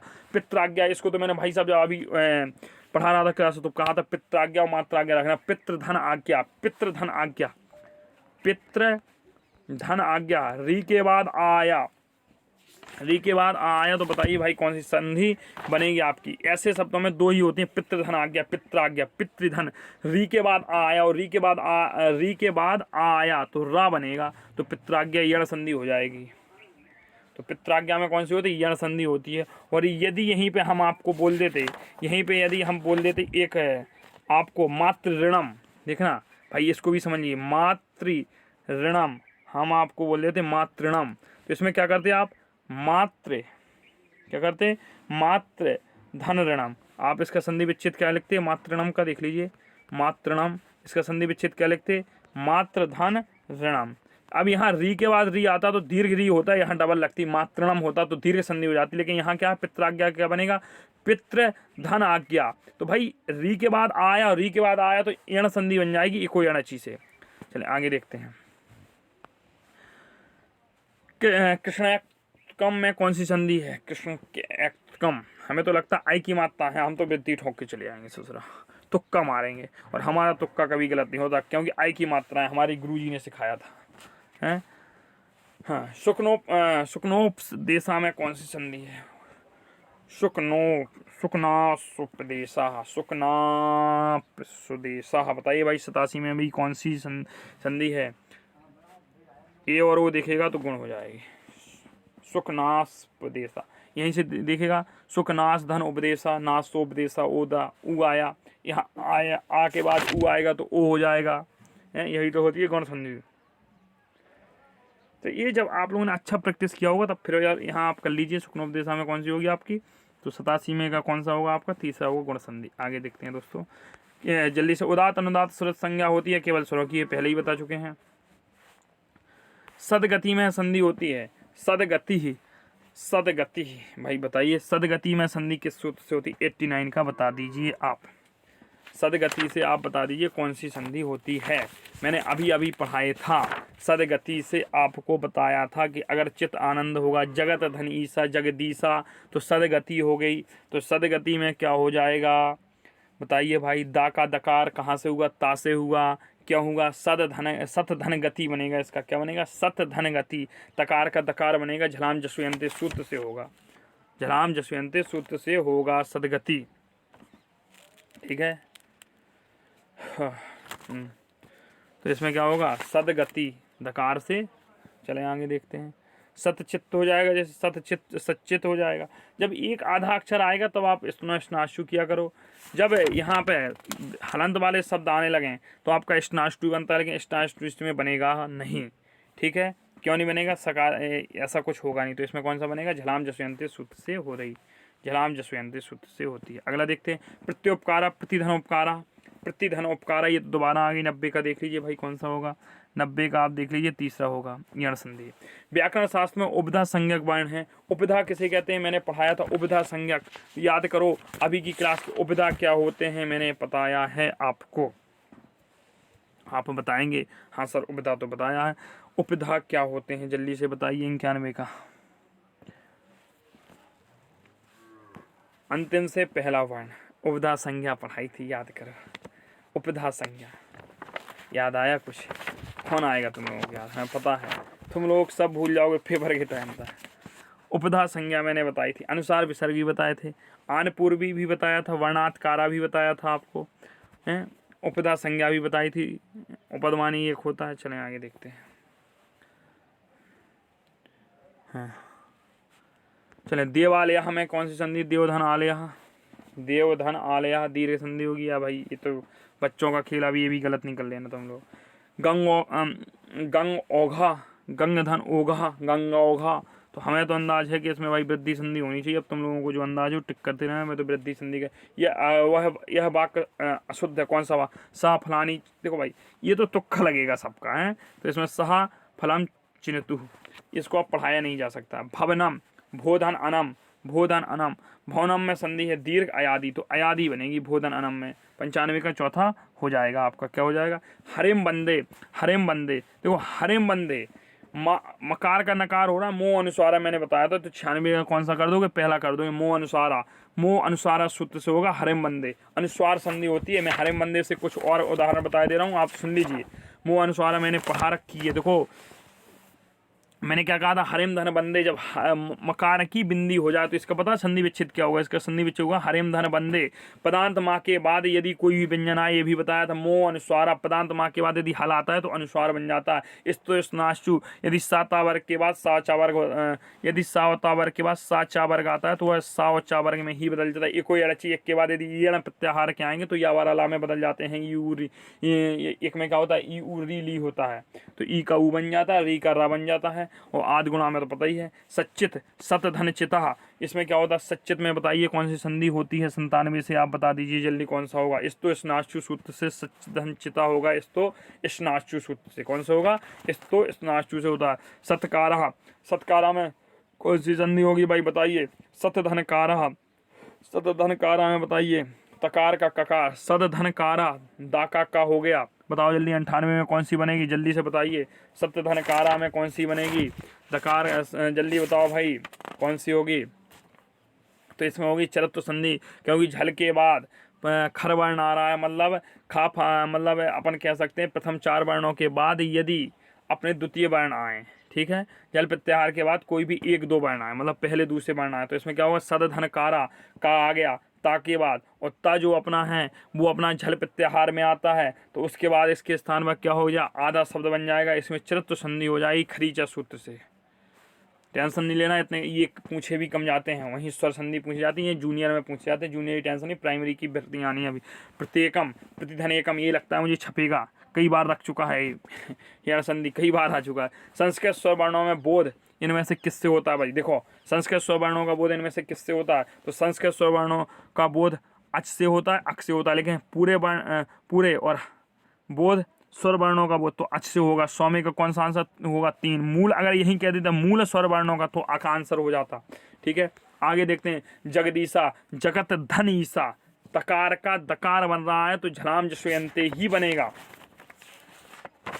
ताका यदि दा बन रहा है तो झलाम जसवंते ही बनेगा, तो जगह झलाम जसवंते।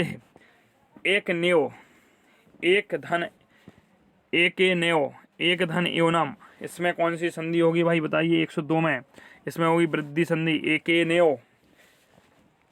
नदी संज्ञा व्याकरण शास्त्र में होती है भाई, देखो आप संज्ञाएं पूछ लेंगे, और संज्ञाएं मैंने बहुत अच्छी तरीके से आप लोगों को पढ़ाई थी, लेकिन आप लोगों ने उस समय क्या नहीं किया, गौर नहीं किया कि संज्ञाएं होती भी हैं। आप क्या कहते हैं, सर क्या करना है न संज्ञा पढ़ के, उस समय जब मैं क्लास पढ़ाता था तो आप लोगों ने ध्यान नहीं दिया, लेकिन फिर भी देख लीजिए संज्ञा से आपके 3 से 4 प्रश्न आते हैं। मैं एक संज्ञा का पढ़ा भी चुका हूँ, फिर भी अभी यहाँ जो संज्ञाएं आई हैं उस पर हम पूरी चर्चा कर लेते हैं। नदी संज्ञा आई, नदी संज्ञा व्याकरण शास्त्र में कैसी होती है, जो इसका नदी संज्ञा विधायक सूत्र क्या होता है, यू स्त्राख्यो नदी।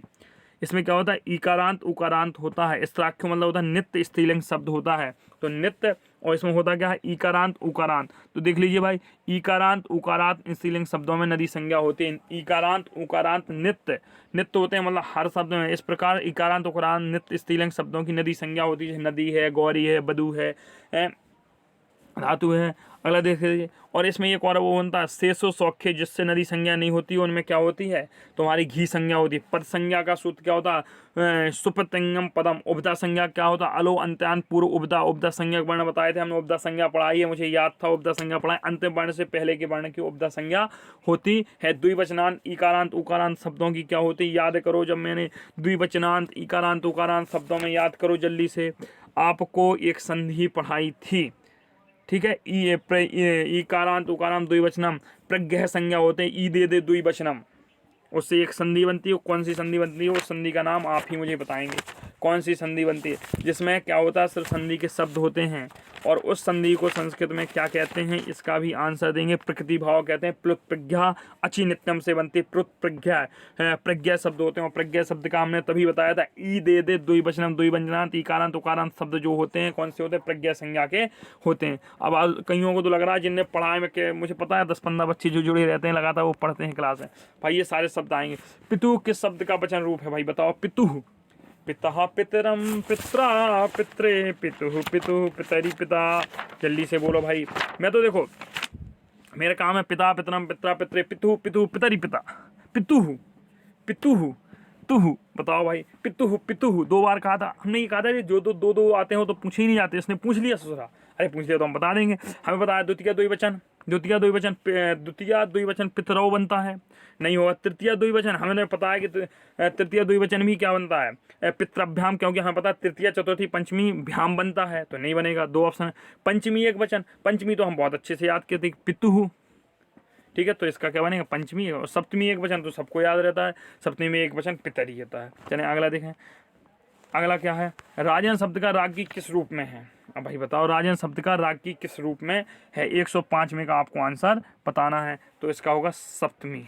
किसमें होता है, सप्तमी होगा। अगला देखो, भगवत शब्द निम्नलिखित रूपों में से चतुर्थी एक वचन का शब्द बताइए। भगवत, भगवत चतुर्थी एक वचन का जब मैं फल के पढ़ा रहा था 106 में, देख लीजिए भाई 106 में का कौन सा आंसर होगा, आप देख लीजिए। 106 में का दूसरा होगा, भगवते होगा।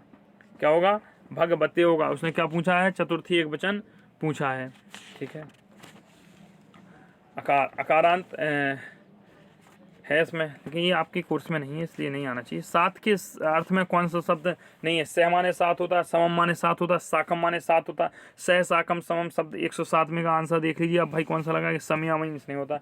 धेनो का विभक्ति और वचन बताइए। धेनो क्या होता है, धेनो मैंने बहुत अच्छी तरह से जब धेनु के शब्द पढ़ाए थे, धेनो धेनो, तो धेनो इसको अंडरलाइन भी कराया था। धेनो सप्तमी एक वचन होता है, इसमें सप्तमी एक वचन अंडरलाइन भी कराया था, क्लास देख लेना रूपों की अभी। धेनो एक वचन। बधू शब्द, बधू देखो, बधू, ये बधू बनेगा तुम्हारा द्वितीय बहुवचन। देखिए जल्दी से, बधू बधू, क्योंकि हमें पता है कि जो बधू का बनता है, बधू बताइए। बधू देखो इसमें दीर्घ है, बस यही तो है बधू। बधू शब्द, अच्छा माफ कीजिए, अरे ससुरा पूछा क्या, तृतीय एक वचन का सही रूप। तो तृतीय एक वचन भी हमने टिक करवाया था, बधू भी, बधू भी। जैसे गुरु का तृतीय बहुवचन बताइए, तो गुरु भी। ये सारे शब्द मैंने कराए हैं। बारी शब्द के तृतीय एक वचन के रूप बताइए। बारी शब्द का बताइए भाई तृतीय एक वचन। बारी शब्द का आप बताइए तृतीय एक वचन। तो तृतीय एक वचन बताना है, तृतीय विभक्ति एक वचन। वारिणा, वारिणा क्या हो जाएगा, वारिणा।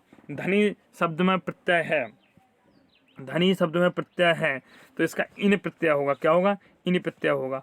आगे देखें दोस्तों, धनी शब्द। राज्ञा रूप में राजन शब्द है, राज्ञा रूप है राजन शब्द का। तो राज्ञा रूप राजन शब्द का क्या है जी, आपकी जूनियर वाला है, इसलिए थोड़ा जूनियर की भी क्वेश्चन इसमें मिक्स कर दिए, तो इसलिए प्राइमरी वाले टेंशन लें। तृतीय एक वचन, प्राइमरी को तो जितना मैंने उतना बता दी।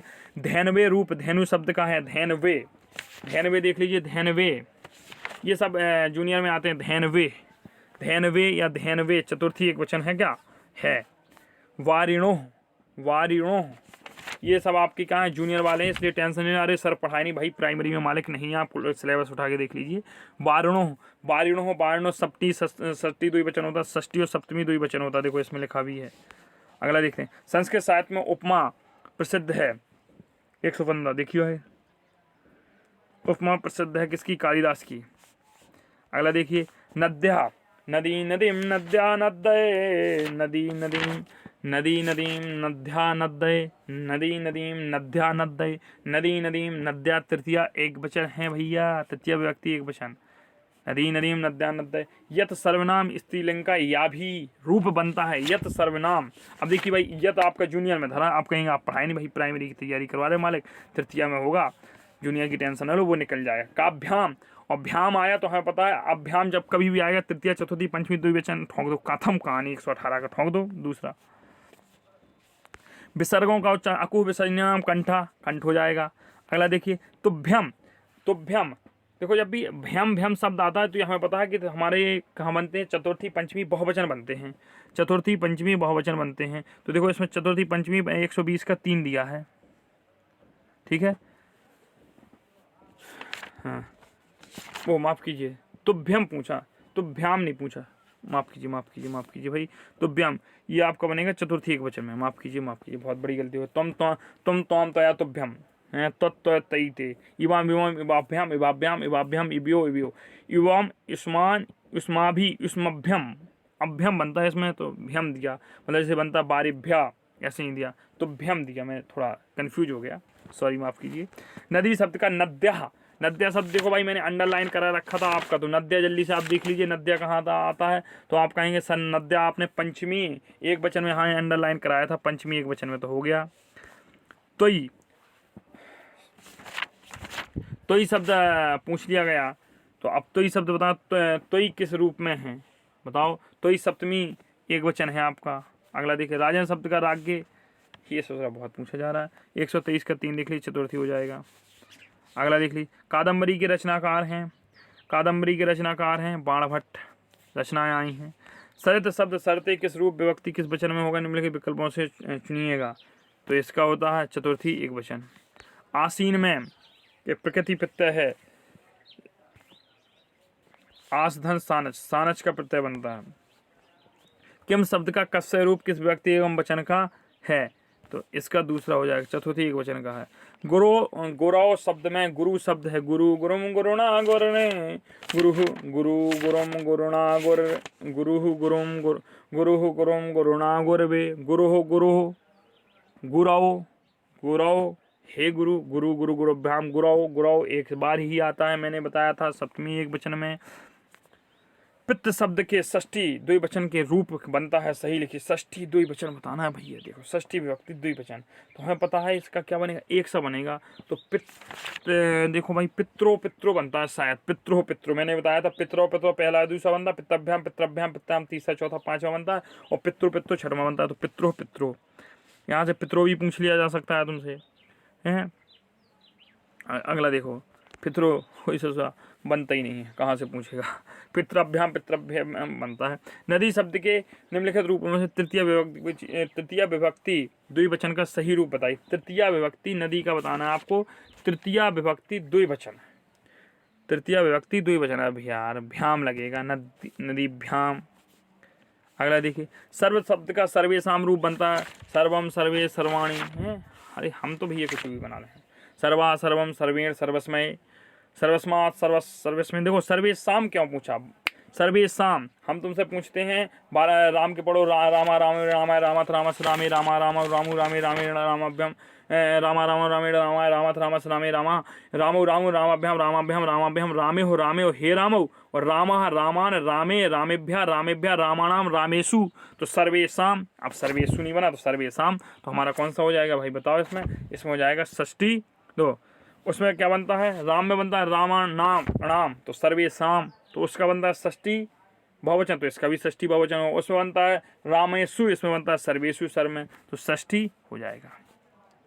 अगला देखते हैं, रमाणाम, हम तो तुमसे कहते हो तुम राम के पढ़ लो, राम के, अब राम में कहाँ, रमाणाम में पढ़ लो, रमाणाम कहाँ आएगा भाई तुम्हारा, देख लीजिए रमाणाम, अब इनाम आया, अब रामाणाम देख लो, तो वो देखो षष्ठी बहुवचन बनेगा आपका, क्या बनेगा इसमें, षष्ठी बहुवचन होगा, तो रूप एक से बनते हैं। अब उतना समय नहीं है तो मैं तो अभी यश रूप किस व्यक्ति का है, ठीक है, 133 का देख लीजिए, दूसरा बनेगा इसका षष्ठी एक वचन का। यस। शिक्षण कार्य में किया जाने वाला मूल्यांकन होता केवल आंतरिक, केवल बाह्य, आंतरिक एवं बाह्य दोनों। बताइए भाई 134 का क्वेश्चन बताइए। आंतरिक एवं बाह्य दोनों होता है शिक्षण कार्य में किया जाने वाला मूल्यांकन। केन किस विभक्ति का वचन है? केन किस विभक्ति का वचन है? तो इसका द्वितीय एक वचन है। यस्मिन रूप किस विभक्ति और वचन का है? यस्मिन भाई रूप पूछे गए हैं, ये जूनियर वाले ज़्यादा पूछ जाते थे, प्राइमरी में नहीं पूछे गए हैं अभी तक। आप लोगों ने खुद पढ़ा होगा, मेरी जानकारी में नहीं पूछे गए। और ये दूसरा उन लोगों ने लिखते समय इसमें इकट्ठे लिखवा दिए, मना किया था जूनियर कम रखना। सप्तमी एक वचन। अगला देखो, तस्मिन किस विभक्ति का है? जल्दी जल्दी तो निकालें तो आप लोग उब जाओगे। सप्तमी एक वचन का है। चार, चार स्त्रीलिंग में बनेगा। ये तो देखो मैंने भाई गिनती आपको पढ़ाई थी, गिनती मैंने पढ़ाई थी। चार को स्त्रीलिंग में चत्वारः पुल्लिंग होता है, चतस्त्रयः स्त्रियः, स्त्री का, स्त्री से देखो स्त्रियः पीछे लग गया है। और चत्वारा वारा, ये कबाड़ी चंद होंगे। चत्वारी ये होता है पुल्लिंग, ये होता है नपुंसकलिंग, ये होता है स्त्रीलिंग। ठीक है। पितृ शब्द में पितरम, पिता पितरम, पिता पितरम, मातरम पितरम, हरिम गुरुम, तो पिता पितरम, पिता पितरम द्वितीय एक वचन। गुरु शब्द में गुरु, एक ही जगह तो गुरु शब्द में विसर्गें लगती हैं। गुरोह, गुरोह, षष्ठी और पंचमी विसर्ग लगती है। षष्ठी और पंचमी देख लीजिए कौन सा दिया, षष्ठी दिया। अगला देखते हैं तेसु। तेसु शब्द में देखिए, तेसु शब्द किस विभक्ति का? ये मैंने पढ़ा रखा है आपको, तेसु। तो अब भाई बताइए कहाँ लगेगा तेसु? तेसु बताइए, तेसु, बालकेसु, बालकेसु सप्तमी बहुवचन लगाइए। मधुनाम, मधुनाम, तो मधुनाम बताइए। बाल का नाम षष्ठी बहुवचन बनता है, यहाँ देख लो षष्ठी बहुवचन है, हो गया। दुख न्याक्ष लक्षणम सूक्ति है भाई, माफ़ कीजिए जूनियर का एडर में पूछे गए हैं तो इतना टफ नहीं बनेगा। ये दूसरा क्वेश्चन रखने वालों ने भी काका रख दिया। 143 की सूक्ति देख लीजिए, दूसरा होगा स्वप्नदास। कस्मिन रूम किम नपुंसकलिंग में सर्वनाम किस विभक्ति का? कस्मिन, कस्मिन रूप किम नपुंसकलिंग सर्वनाम में किस विभक्ति का है? 144 का देख लीजिए भाई, चौथा होगा। सप्तमी बाल का नाम, सप्तमी एक वचन। मधुनी तो कस्मिन बन जाता है। नदी शब्द का संबोधन बताइए। हे नदी, हे नदे, हे नदी शब्द का संबोधन बताइए भाई क्या होगा? संबोधन मैंने बोले नहीं थे क्योंकि ये पूछे नहीं जाते भाई, इसने जाने का पूछ लिया। तो हे नदी होता है, हे नदी, हे नद्दा होता है, हे नद्दा होता है, तो हे नदी है यहाँ तो माफ की, हे नदी, हे नदी तीसरे का पहला। मया तोम माम मया मह्यम, तोम माम मया मह्यम, तोम माम मया मह्यम, वो सॉरी अहम माम मया मह्यम, अहम के वो तुम त्वाम अहम माम मया मह्यम, मया पूछा, तृतीया बनेगा। क्या बनेगा? तृतीया। पितृ शब्द का पितरी, पिता पितरम, पिता पितरम, पितरम पित्रा पितृ, पिता पितरम, देखो पिता पितरम, पित्रा पितृ, पितुः पितुः पितरी पिता, पिता पितरम पितरा पितृ, पितुः पितुः पितरी पिता, पितरो पितरो पितृभ्याम पितृभ्याम पितृभ्याम, पितरो पितरो हे पितरो, पितरा पितरन पितृभि, पितृभ्या पितृभ्या, पितॄणाम पितृसु हे पिता, तो पितरी सप्तमी बनेगा। आगे चलते हैं। तस्मय किस विभक्ति वचन का रूप है? तस्मय, तस्मय, तस्मय किस विभक्ति वचन का रूप है? अब भाई बताइए तस्मय किसका है? तस्मय चतुर्थी का है। किसका है? चतुर्थी एक वचन का रूप है। आगे देखिए भाई, चतुर्थी एक वचन का। अस्मात्, अस्मात् पंचमी का होना चाहिए इसको एक वचन का। 149 का देख लीजिए भाई, दूसरा पंचमी एक वचन का हो जाएगा। विद्वान धर्मम उपदिश्यति कर्मवाच्य है, कर्मवाच्य बताइए। विद्वान धर्मम उपदिश्यते, तो विद्वान विदुषा बताइए भाई। 150 का कौन सा आंसर होगा? इसका होगा विदुषा धर्म उपदिश्यते। अगला देखिए, तद शब्द स्त्रीलिंग के चतुर्थी एक वचन में है। तद शब्द स्त्रीलिंग के चतुर्थी एक वचन में है, तो स्त्रीलिंग के चतुर्थी एक वचन में बताइए। तस्सै बनेगा। तस्सै, तस्मय बनता है बालक में, या लग जाता है स्त्रीलिंग में। तस्याम किस विभक्ति एक वचन का है? तस्याम, तस्याम अगर पुल्लिंग में होता तो तस्मिन बनता, स्त्रीलिंग में तस्याम सप्तमी बनेगा। सप्तमी एक वचन माफ कीजिए, पुल्लिंग में होता तस्मिन बनता। चले आगे देखें। मोदो रूप होगा, मोदो रूप होगा पहला। मुद लोट उत्तम पुरुष। मति शब्द का पंचमी है, मति शब्द का नदी का पंचमी देख लीजिए भाई, पंचमी एक वचन देखना है, नदी नदीम नद्या नद्दई, और इसमें पूछा जाएगा मति का पूछा है, तो नदी का देख लोगे तो मति का बन जाएगा, और मति का देख लोगे तो नदी का, तो नदी वो माफ़ कीजिए सॉरी क्या बोल रहा हूँ मैं, नदी का थोड़ी, आप उसका देख लीजिए स्त्रीलिंग का देखना है, आप है भूमि का देख लेंगे, मति का देख लेंगे, एक ही बनेगा कुछ, तो इसमें क्या बनेगा, मति शब्द का पंचमी मति मतिम मत्या मत्तः मत्या मत्या या मतेह, मत्या या मतेह, अगर यहाँ विसर्ग होती तो दूसरा और चौथा दोनों सही हो जाता, चूंकि यहाँ पे विसर्ग है नहीं तो मतेह शब्द सही होगा। पितृ शब्द षष्ठी एक वचन, तो पिता पितरम पित्रा पितृ, पिता पितरम पित्रा पितृ, पितुः पिता पितरम पित्रा पितृ, पितुः पितुः पितरी पिता, पितुः षष्ठी बनता है तो पितुः हो गया। अगला देखिए सर्वस्वय, अय लग गया, सर्वस्वय, तो भाई सर्वस्वय लग गया। अब देख लीजिए सर्वस्वय किस रूप में है, सर्व का आपको रूप को देखना है, तो सर्वस्वय ये तो सर्वरूप स्त्रीलिंग का चतुर्थी एक वचन होता है, तो चतुर्थी देख लीजिए ये है भाई, अरे चतुर्थी पेन चल जा भाई। अगला देखें ते, ते ते किस विभक्ति का है, तय है, ते किस विभक्ति का है, अब देख लीजिए भाई, ते देख लीजिए, देखना ही तो है, 2 दिन देखते रहो। ते किस विभक्ति का है, देख लीजिए भाई कौन सा है, बताइए आंसर, इसका चौथा होगा, इसका होगा तृतीय विभक्ति का, ते चौथा होगा तृतीय विभक्ति का। अगला देखिए गमेश्यामी, गमेश्यामी 158 का देख लीजिए चौथा होगा, लट लकार। तस्या किस विभक्ति का है, तस्या, तस्या बताइए भाई, तस्या षष्ठी एक वचन अभी बताया था, षष्ठी तस्य होता, या लग गया तो स्त्रीलिंग में चला जाएगा, और स्मॉला मतलब छोटा या होता तो पुल्लिंग में रहता। मूल्यांकन करने की परिणात्मक परीक्षा कौन सी है, मौखिक परीक्षा, लिखित परीक्षा, प्रयोगात्मक, परिणात्मक परीक्षा कौन सी, 160 का बताना है, ये सभी है, मौखिक लिखित प्रयोगात्मक सभी परीक्षाएं होती हैं। अब कुछ और क्वेश्चन कर लेते हैं, 350 प्लस आधे तो क्वेश्चन हो गए, और इतनी ही क्लास हो जाएगी, अब थकान हो गई हो, मुझे भी हो गई और आप लोगों को भी हो गई होगी। करिणे किस विभक्ति का है, तो करिणे भाई बताइए करिणे कौन सी विभक्ति का है, चौथा, चतुर्थी एक वचन का है। अगला इदम सर्वनाम का एसाम किस रूप में बनता है, 162 का देख लीजिए, इदम सर्वनाम किस रूप में बनता है, 162 का 3, बहुत से आपकी यहीं पे रिवीजन हो गई। बद्ध्वाम किस विभक्ति का है, बद्ध्वाम देख लीजिए भाई, बद्ध्वाम बद्ध्वाम बद्ध्वाम है, बधू का बद्ध्वाम तो सप्तमी बनेगा एक वचन, बद्ध्वाम सप्तमी एक वचन। अस्मय किस विभक्ति का है, 164 का देख लीजिए, अस्मी किस विभक्ति का है, तो चतुर्थी एक वचन का।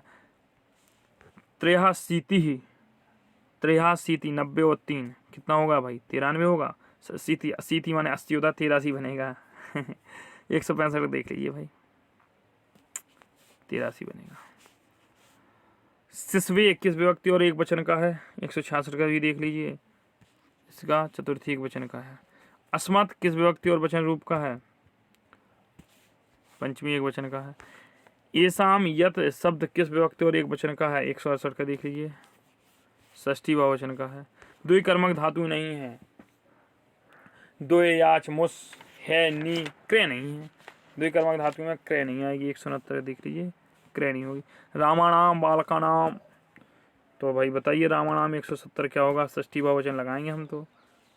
सरिते किस विभक्ति का है, बालिके, सरिते सरिता, सरिते बताइए, बालिके हैं, बताइए कौन सा होगा 171 का।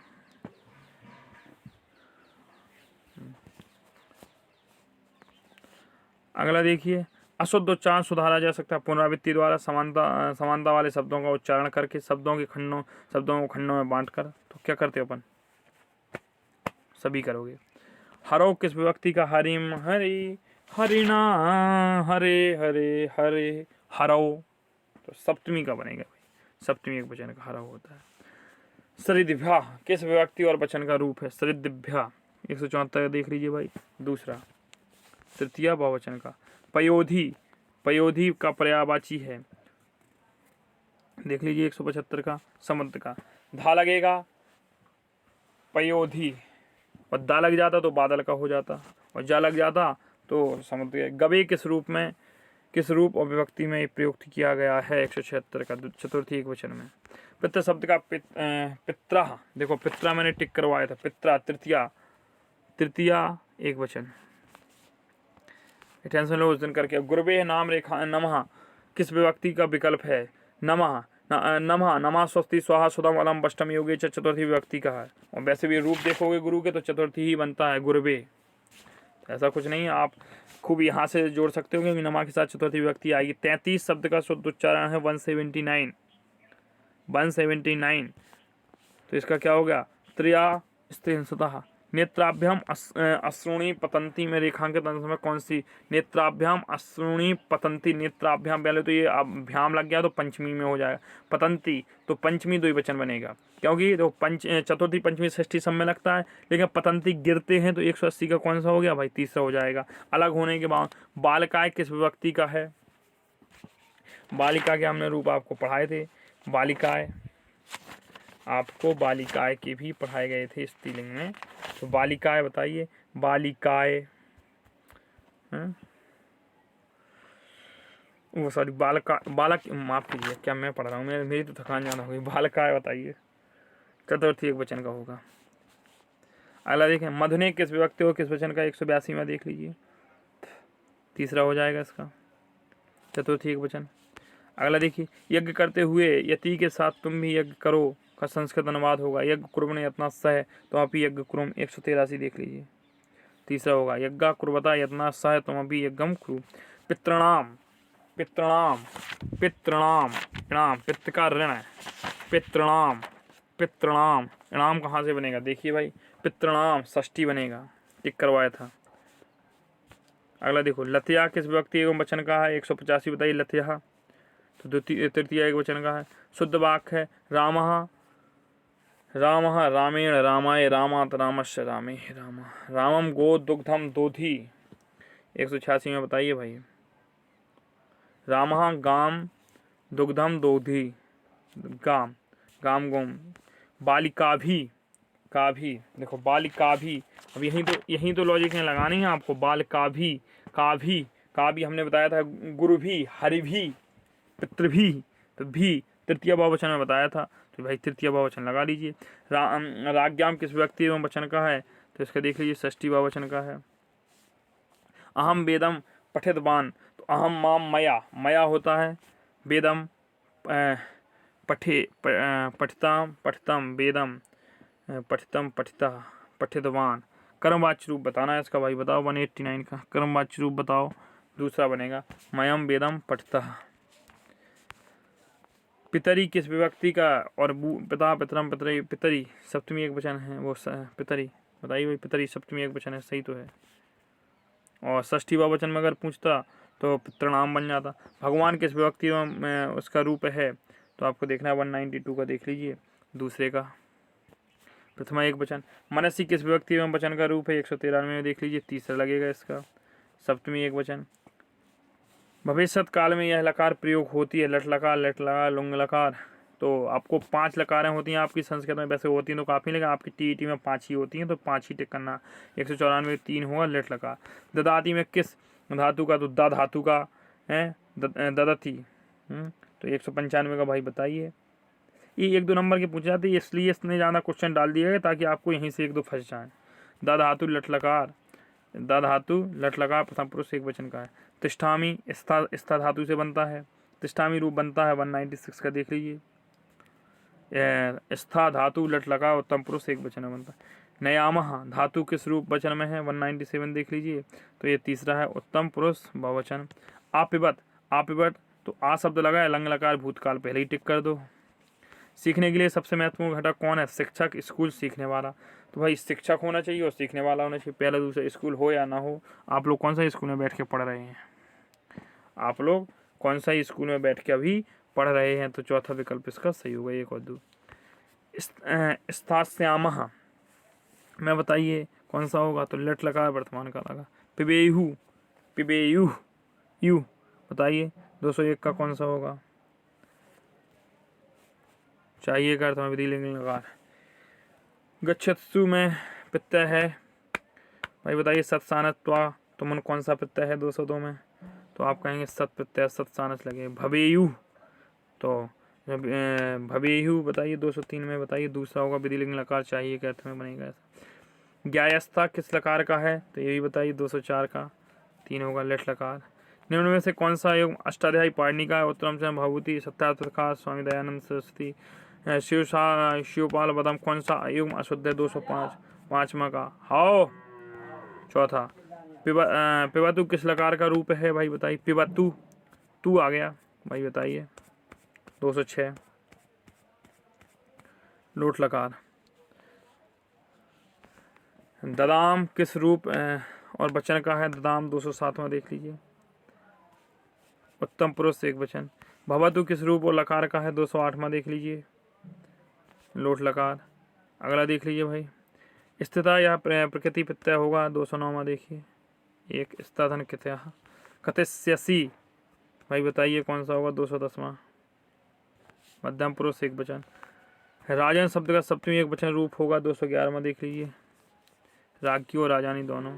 इदम शब्द में इमे रूप नहीं होगा, 212वां देख लीजिए, पुल्लिंग द्वितीय बहुवचन में नहीं होगा। लिखत किस लकार का है, सही विकल्प चुनिए, लट लकार वर्तमान काल होना चाहिए, 213 लोट लकार।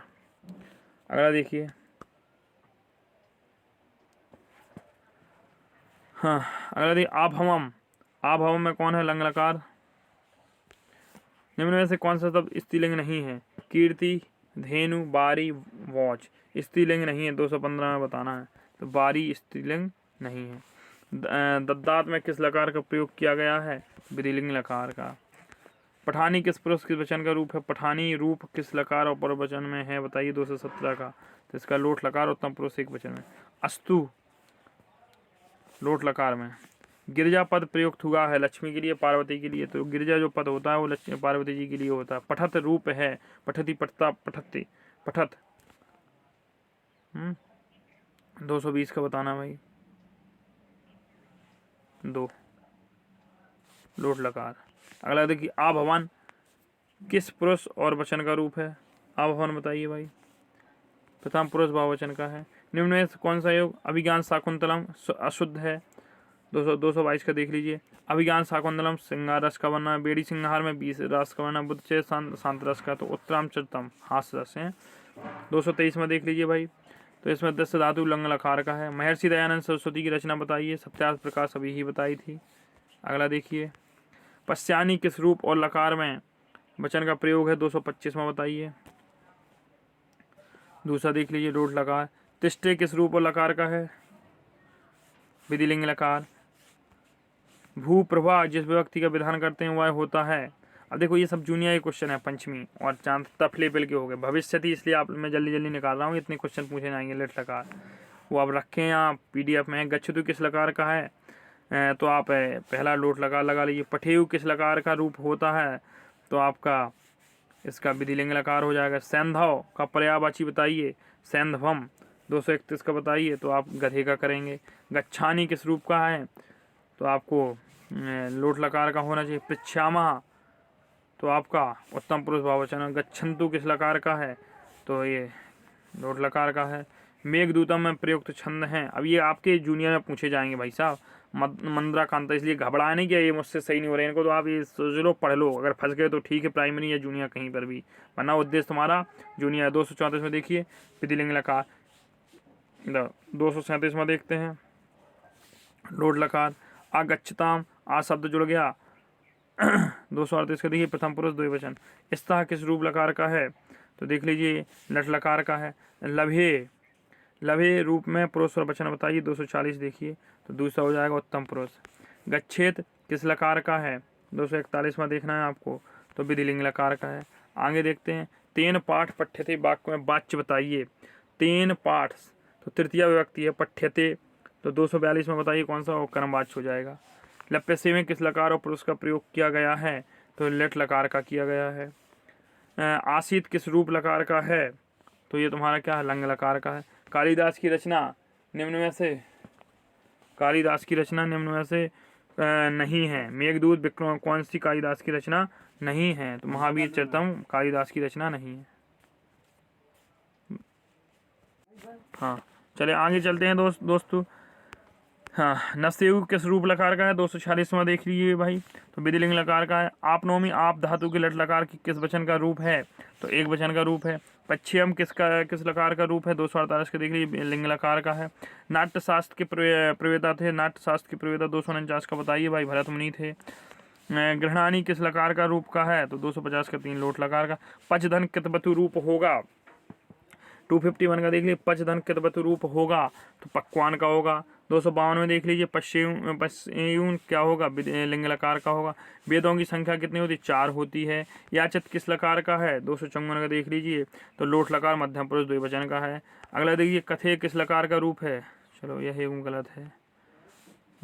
देख लीजिए 256 में क्या कह रहा है? पुष्प को प्रसून, सांप को व्याल, माता को प्रसू, मार्ग को केतु। कौन सा योग में गलत है? 256 में देखना है, चौथा मार्ग केतु है। 259 में देखिए, कथयानी किस रूप लकार का है? कथयानी 259 का देख लीजिए, तो दूसरा होगा लोट लकार। अलम मल्लो मलाय में अव्यय है, तो इसमें अलम अव्यय है। पठताम किस लकार का है? 261 देख लीजिए। चलो देखते हैं, तो भाई 261 पठेताम में देख लेते हैं। 261 पठेताम क्या कह रहा है? 261 पठेताम, तो इसका लोट लकार प्रथम पुरुष होगा। पश्यामी किस रूप लकार का है? 262 में देख लीजिए, तो लेट लकार का। निम्न में से कौन सा योग अशुद्ध है? तो महर्षि में गुण संधि होती, सदैव में यण संधि, नायक में आदि संधि और जगदीशा में चतुर्थ संधि होती है। कौन सा योग में गलत है बताइए भाई? तो 263 का सदैव, सदाधन यण संधि नहीं होती भाई इसमें। कौन सी होती? तो फिर आपकी सदैव वृद्धि संधि होती है, गुण संधि बताना आप लोग। लवेद किस रूप में? 264 का देखना है, तो विधिलिंग लकार प्रथम पुरुष में। भवानी किस रूप लकार में है? 265 का देख लीजिए, लोट लकार में है। लिखंतु किस रूप लकार में है? 266 का देखिए, पहला है। माल विक्रांत मित्री कृति किसकी है? 267 का कालिदास की है। अगला देखिए, भविष्यति पुरुषा किस पुरुष और वचन का रूप दिया गया है? 268 का देख लीजिए, तो ये प्रथम पुरुष द्विवचन का है। इनमें से किस कौन सा वाक्य अशुद्ध है? 269 का छात्रा गुरु प्रश्न पूछे, सीता रमेण सैवनम गच्छति तृतीय व्यक्ति, रामा सर्वेशु छात्र तुलना करी गई षष्ठी व्यक्ति, दयानंद आर समाज स्थापना कृत। कौन सा? ए नंबर। गच्छतु रूप किसका है? 270 का देख लीजिए, लोट लकार का है। लभे किस लकार और पुरुष का वचन का सही रूप है? 271 देख लीजिए आप, 271 देख लीजिए, लट लकार उत्तम पुरुष एक वचन। काव्येषु नाटकम रम्यम, रम्यम रोचते, अच्छा लगना है, रोचना। 272 का कौन सा होगा? सप्तमी विभक्ति हो। काव्येषु नाटकम रम्यम में काव्येषु बालकेशु, ठीक है। कि नश्यतु किस लगा, तो इसका देख लीजिए, लोट लकार का है। अगला, पठेत किस लकार का रूप है? 274 देख लीजिए, तो विधिलिंग लकार का है। अच्छा, इतनी लकार है पढ़ लेंगे, यहाँ से एक तो आ ही जाना है भवत में, इसलिए इसको भवत किस लकार और पुरुष का वचन का है?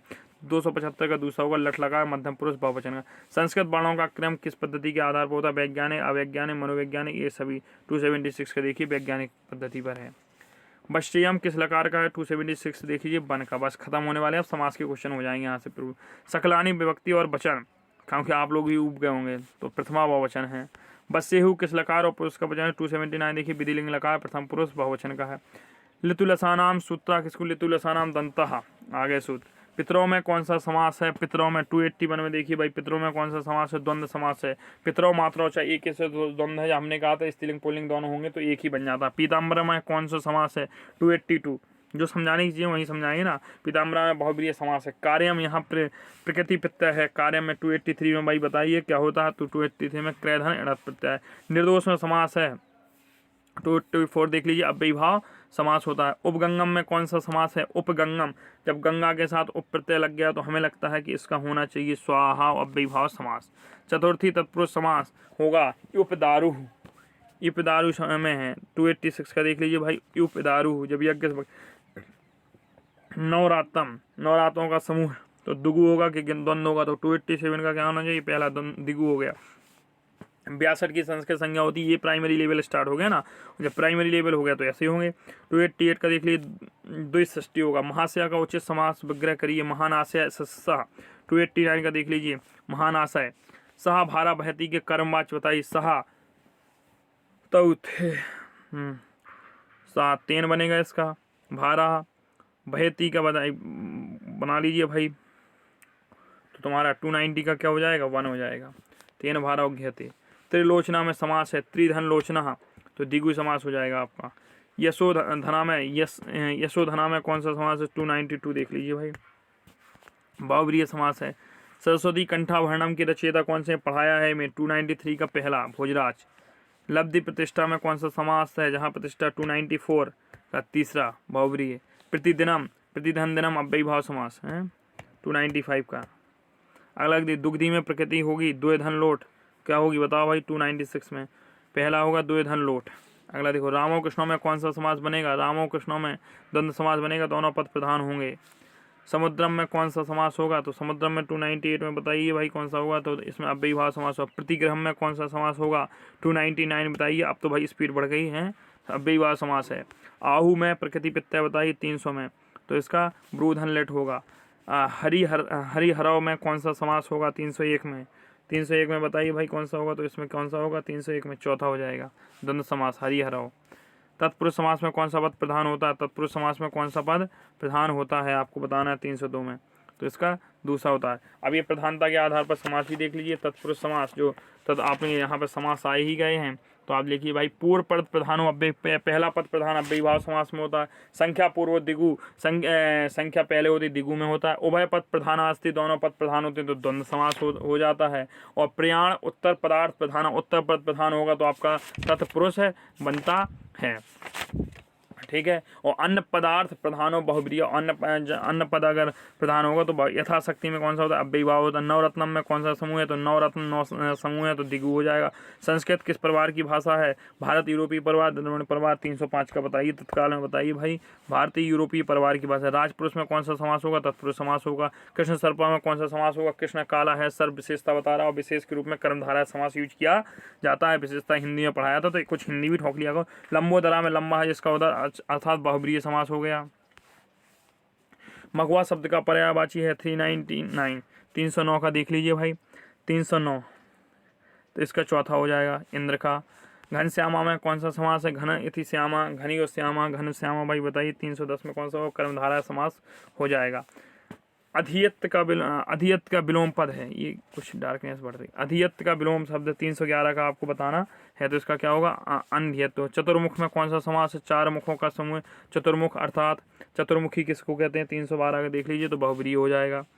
कमलासन में कौन सा समास है, कमलासन में देखिए भाई, कमलासन में देखिए कौन सा है, तो इसमें कर्मधारा है। महाशय में कौन सा समास है, महाधन, महाशय में 314 देख लीजिए भाई कौन सा होगा, कर्मधारय समास होगा। या यथा योग्यम में कौन सा समास है 315 में बताइए भाई 315 अव्ययीभाव समास है। आगे देखते हैं महात्मा शब्द में समास है, महात्मा शब्द में समास है, तो महात्मा शब्द में समास बताइए भाई कौन सा होगा, महात्मा शब्द में समास बताइए कौन सा होगा 316 में, तो महात्मा शब्द में जो समास होगा आपका कौन सा होगा, माँ कर्मधारय समास होगा। सप्ताध्यायी सप्ताह तो इसमें दिगु हो जाएगा। सानुजम 318 में बताइए भाई कौन सा होगा, सानुजम 318 में बताइए कौन सा होगा, 318 में कौन सा होगा, सानुजम में बहुब्रीहि समास हो जाएगा।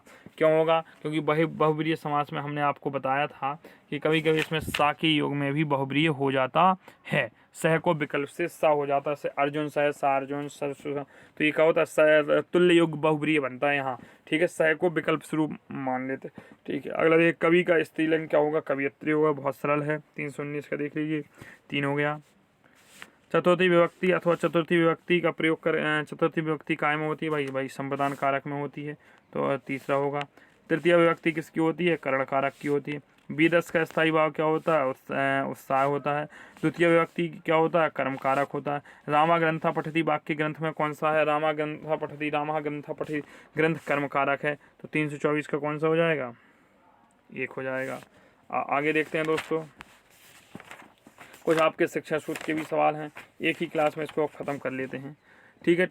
टेलीविज़न किस प्रकार का शिक्षा साधन है, तो भाई टेलीविज़न बताइए दृश्य का भी है, श्रव्य का और दृश्य दोनों का है, तो इसका कौन सा हो जाएगा, दृश्य श्रव्य दोनों हो जाएंगे। अगला देख लेते हैं कौन सा शिक्षा साधन, हाँ सो देख लीजिए भाई कौन सा शिक्षण साधन, श्रव्य साधन नहीं, ग्रामोफोन सुनने वाला, टेप रिकॉर्डर सुनने वाला, रेडियो सुनने वाला, चित्त विस्तारक नहीं है। अगला देखिए व्यक्तिगत अनुदेशन के क्षेत्र में कंप्यूटर किस प्रकार से काम करता है, तो पहला ऑप्शन है इसमें दोस्तों मशीन के रूप में, शिक्षक के रूप में, मशीनें में शिक्षक दोनों के रूप में। तो व्यक्तिगत अनुदेशन के क्षेत्र में जो कंप्यूटर होता है वो किस प्रकार से काम करता है, तो मशीनें में शिक्षक दोनों के रूप में। अगला देखिए कंप्यूटर ही तो है जो आप पढ़ रहे हैं। शिक्षण में कंप्यूटर एक है, तो कंप्यूटर एक दृश्य सहायक सामग्री है। बताइए शिक्षण में कौन सा दृश्य सहायक सामग्री, देखने वाला भी है सुनने वाला भी है, तो आपका तीसरा हो जाएगा। अगला देखिए दोस्तों, कुछ छोटा कर लेते हैं। टेलीविजन के प्रयोग से क्या होता है? शुद्ध उच्चारण में सहायता मिलती है, शुद्ध लेखन में सहायता, शुद्ध पढ़ने में। उपयुक्त में से किसी नहीं, तो बताइए पाँचवें का क्या? शुद्ध उच्चारण में सहायता मिलती है, क्योंकि जैसे अब मैं अभी पढ़ा रहा हूँ तो जो शब्द आपको नहीं आते वो आप सुनकर सीख सकते हैं। सिर्फ सहायक सामग्री का उपयोग होता है शुद्ध उच्चारण में। अगला देखिए, दृश्य सहायक सामग्री का उपयोग होता है, तो दृश्य सहायक सामग्री का शिक्षक कौशलों के विकास में भी होता है। शिक्षक को रोचक बनाने के लिए वो एक से अधिक इंद्रियों को जब देखेगा, आँख भी होंगे, सुनेगा, हंसेगा, तो मतलब हर चीज़ होती है। 8वां क्वेश्चन देख लीजिए, दृश्य सहायक सामग्री का, ये भाई शिक्षण के अलग से क्वेश्चन थे 30-40 आपके, मतलब पूरे क्वेश्चन मैंने करा दिया आपके 360-70 क्वेश्चन जितने थे। दृश्य सहायक सामग्री क्या है? तो शुद्ध लेखन में है। शुद्ध लेखन में दृश्य सहायक सामग्री किस में यूज होती है? शुद्ध लेखन में होती है। बेमेल शब्द छाटिए, चलचित्र, रेडियो, नाटक, टीवी। बताइए भाई 9 में बेमेल कौन सा है? तो रेडियो इसमें बेमेल, चलचित्र देखने वाला, टीवी देखने वाली, नाटक देखने सुनने दोनों वाला, रेडियो सिर्फ सुनने वाला होता है। बेमेल शब्द टेप रिकॉर्डर, रेडियो, ग्रामोफोन और टीवी। तो टेप रिकॉर्डर, रेडियो, ग्रामोफोन एक से इनको सुन सकते हो, टीवी को सुनो देख दोनों सकते हो। 10वें का 3 हो गया। हिंदी शिक्षा में निदान का हिंदी शिक्षा में निदान का अंतिम स्वर क्या होता है? तो बताइए उपचार करना। हर विषय में होता है उपचार करना। प्रत्येक पाठ के प्रारंभ में होना चाहिए पाठ का सार, प्रस्तावना, अभ्यास या परिशिष्ट। क्या होना चाहिए भाई बताओ? तो प्रस्तावना होनी चाहिए। प्रत्येक पाठ के अंत में क्या होना चाहिए? तो पाठ के अंत में सदैव क्या होता है? प्रत्येक पाठ के अंत में क्या होता है? पाठ का सार होता है। ठीक है, अब 14वां देख लीजिए भाई, ज्ञान अनुभव, भावनाओं, विचारों, प्रवृत्तियों तथा मूल्यों के संचय का साधन क्या होता है? जो ज्ञान भी हो, अनुभव भी हो, विचार भी हो, प्रवृत्तियां हो, मूलों का संचय भी हो। तो 14वें का कौन सा होता है? पाठ्य पुस्तक। भाषा कक्षा में श्यामपट्ट का आकार कितना होना चाहिए? तो ये 1.5 × 2.50 मीटर का होना चाहिए। विस्तृत उत्तरीय परीक्षा उत्तरों का आकार क्या होता है? बड़ा छोटा, 1-2 शब्दों का। तो विस्तृत उत्तरीय परीक्षा प्रश्न जो होते हैं उनका आकार बड़ा होता है, इसका ये हो गया। कौन सी परीक्षाओं का प्रकार नहीं? मौखिक परीक्षा, लिखित परीक्षा, प्रायोगिक परीक्षा, निरीक्षात्मक परीक्षा। तो 17वां का देखिए, जो मौखिक परीक्षाएं होती हैं परीक्षाओं का प्रकार नहीं होता, इंटरव्यू कहते हैं, साक्षात्कार कहते हैं। 18वें का देख लीजिए, आज छात्रों की उपलब्धियों का मापन करने के लिए अनेक विधियों का प्रयोग किया जाता है, इनमें से कौन सी मापन की विधि नहीं है? 18वें का देखिए, तो लक्षण मिलान। उत्तम परीक्षा के मुख्य गुण कौन से हैं? 19वां के देख लीजिए, तो भाई उत्तम परीक्षा जो होती है विश्वसनीय होनी चाहिए, वैधता होनी चाहिए, वस्तुनिष्ठ। ऐसा नहीं होना चाहिए कि झोल हो जाए। परीक्षाओं के प्रकार होते हैं लिखित परीक्षा, प्रयोगात्मक परीक्षा और मौखिक परीक्षा। तो ये सभी परीक्षाएं होती हैं। संस्कृत का अध्यापक एक शब्द का अर्थ है प्रत्यक्ष स्पष्ट करता है। प्रत्यक्ष विधि में, व्याख्या विधि में, मूल्यांकन विधि में, समयावय विधि में। तो ये अपना क्या होगा? व्याख्या विधि होगी। इसकी क्या होगी? व्याख्या विधि। वेदों की संख्या होती है 4। प्राथमिक स्तर पर पढ़ाई जाने वाली भाषा क्या होती है? मातृभाषा होती है। संस्कृत वर्णों का क्रम निम्नलिखित किस भाषा के द्वारा रखा गया है? तो इसका अपना क्या होगा? वैज्ञानिक आधार पर रखा गया है। निम्नलिखित में से सिर्फ अधिगम सामग्री है? Cinema, television, tape recorder. आपको पता है कि टेलीविजन हो जाए जो सिनेमा और फ्लैश कार्ड ये सब देखने वाले होते हैं, और जबकि सुनने वाला क्या है? टेप रिकॉर्डर है। तो आपका 25 का चौथा हो जाएगा। लेखन कौशल अभ्यास के लिए महत्वपूर्ण क्या है? व्याकरण का अभ्यास, सारांश का लेखक, वाचनाभ्यास। उपरोक्त में से कोई नहीं। तो 26 का क्या होगा? 2 सारांश का लेखन। छंदोबद्धता होती है 27 में, देख लीजिए 27 का 3 होगा पद्य पाठों में। एक कुशल संस्कृत अध्यापक को सर्वाधिक चाहिए अध्ययन कराना, कक्षा में प्रवचन देना, सर्व शिक्षण योजना अध्यापन करना चाहिए। भाई बताइए कौन सा होना चाहिए? आप शिक्षक हैं तो कक्षा में क्या होना चाहिए? एक कुशल संस्कृत अध्ययन कराना चाहिए, सर्वप्रथम शिक्षण योजना। अध्यापक को सर्वाधिक कक्षा में प्रवचन कराना चाहिए। प्रवचन मतलब बच्चों से एक दूसरे से बुलवाना चाहिए, बुलवाएगा तो संस्कृत सीखेंगे। 29वां क्वेश्चन देख लीजिए भाई, शिक्षा में नैदानिक परीक्षण की आवश्यकता होती है छात्र की पारिवारिक आय जांचने के लिए, छात्र की अच्छा 2 बार लिखा है, चलो यहाँ देख लीजिए आप। छात्र की विषयगत कमजोरियों को जांचने के लिए, स्वास्थ्य परीक्षण के लिए, छात्र में प्रतिस्थापना के लिए। नैदानिक परीक्षण होता है छात्र बच्चे की कमजोरियों को जांचने के लिए। अगला निम्न में से भाषा शिक्षण का सिद्धांत नहीं है? चयन का सिद्धांत, शिक्षा सूत्रों का सिद्धांत, बोलचाल का सिद्धांत। उपरोक्त में से कोई नहीं। तीसरा देखिए, कोई नहीं। ध्वनि सिद्धांत के प्रतिष्ठापक आचार्य हैं? 31वें का देखिए, तो 3 आनंदवर्धन। अगला देखिए, समुचित भाषा कौशल का क्रम क्या होता है? 32वें का देख लीजिए, तो श्रवण, पाठन, पठन, लेखन। मतलब सुनना, स्पीकिंग, फिर क्या होगा? LS लिसनिंग, फिर स्पीकिंग, फिर पठन, लर्निंग, फिर राइटिंग, LSW। ठीक है, पहले क्या करेगा? सुनेगा, तो पहले क्या स्पीकिंग करेगा, वो हाँ स्पीकिंग करेगा, फिर वो सुनना, क्या कह रहा हूँ मैं, सुनना पहले लिसनिंग, सुनेगा, फिर बोलेगा LSR, फिर पढ़ेगा तो रीड माने पढ़ना, फिर लिखेगा राइट, LSRW, ये होता है LSRW, मैं वही तो कह रहा हूँ। उचित प्राथमिक स्तर पर 33 का क्या है भाई, तो देख लीजिए। उचित प्राथमिक स्तर पर कथा रचना के लिए उपयोग सांपर चित्रकथा सभी। टेलीविजन किस प्रकार का शिक्षा सहायक क्रम है, तो दृश्य सिर्फ दोनों हैं। अगला 35वां देखिए भाई, निम्न से मूल्यांकन करने की परिणात्मक विधि 35 का देख लीजिए भाई। तो लिखित परीक्षा मौखिक सभी होते हैं। मौखिक रूप से बोलने का कौशल का विकास हेतु होता है व्यक्तिगत पठन, सामूहिक पठन, अनुकरण। मौखिक रूप से क्या होना चाहिए भाई, सभी होने चाहिए। अगला देखते हैं 37वां, निम्न से बोलना कौशल किसकी एक विधि नहीं है, खेलकूद की, भाषण की, परिचर्चा की, बात वार्तालाप की। तो भाई खेलकूद की नहीं है, बच्चा खेलेगा वहाँ बोलेगा, तो 37 का ही होगा। 38 का निम्न से कौन सा तो बाह्य प्रेरणा में सहायक नहीं है, तो 38 का देख लीजिए आदर्श। 39 में देख लीजिए छात्रों को प्रेरणा प्रदान करने में हेतु उत्तम व्यवस्था होती है। 39 के चले यहाँ देखते हैं, छात्रों को प्रेरणा प्रदान करने की क्या आवश्यक मतलब हेतु उत्तम उपाय क्या होता है, नवाचारों का प्रयोग करना है। अभिभावक से सिखाई करोगे, भाषण दोगे, उसको गुस्सा आएगी, लेक्चर ना मारो। एक हमारे मित्र हैं, हो गए लगते हैं आपके भाषण हो गए पूरे, हम मित्र का नाम फिर कभी बताएंगे लाइफ में। भाषा सीखने के लिए सबसे उपयुक्त साधन है अनुकरण के द्वारा भाषा सबसे अच्छी सीखी जाती है। यदि क्लास अच्छी लगी हो तो ज़्यादा से ज़्यादा शेयर करें, अपने दोस्तों को बताएं, और यदि आप इसी प्रकार से हिंदी की क्लास चाहते हैं तो कमेंट बॉक्स में ज़रूर बताएं, तो मैं हिंदी की क्लास आज रात्रि तक या कल दिन में ले आऊँगा। और इसी प्रकार की मनोविज्ञान के यदि क्वेश्चन चाहते हैं तब भी आप बताएं। बहुत बहुत धन्यवाद आपसे ये क्लास में जुड़े रहने के लिए। मिलते हैं अगली किसी क्लास में, आपके कुछ पर्यावरण के टॉपिक रहेगा तो उनकी क्लासेस की भी दे दनादन क्लास आएंगी। बहुत बहुत धन्यवाद आप सभी का।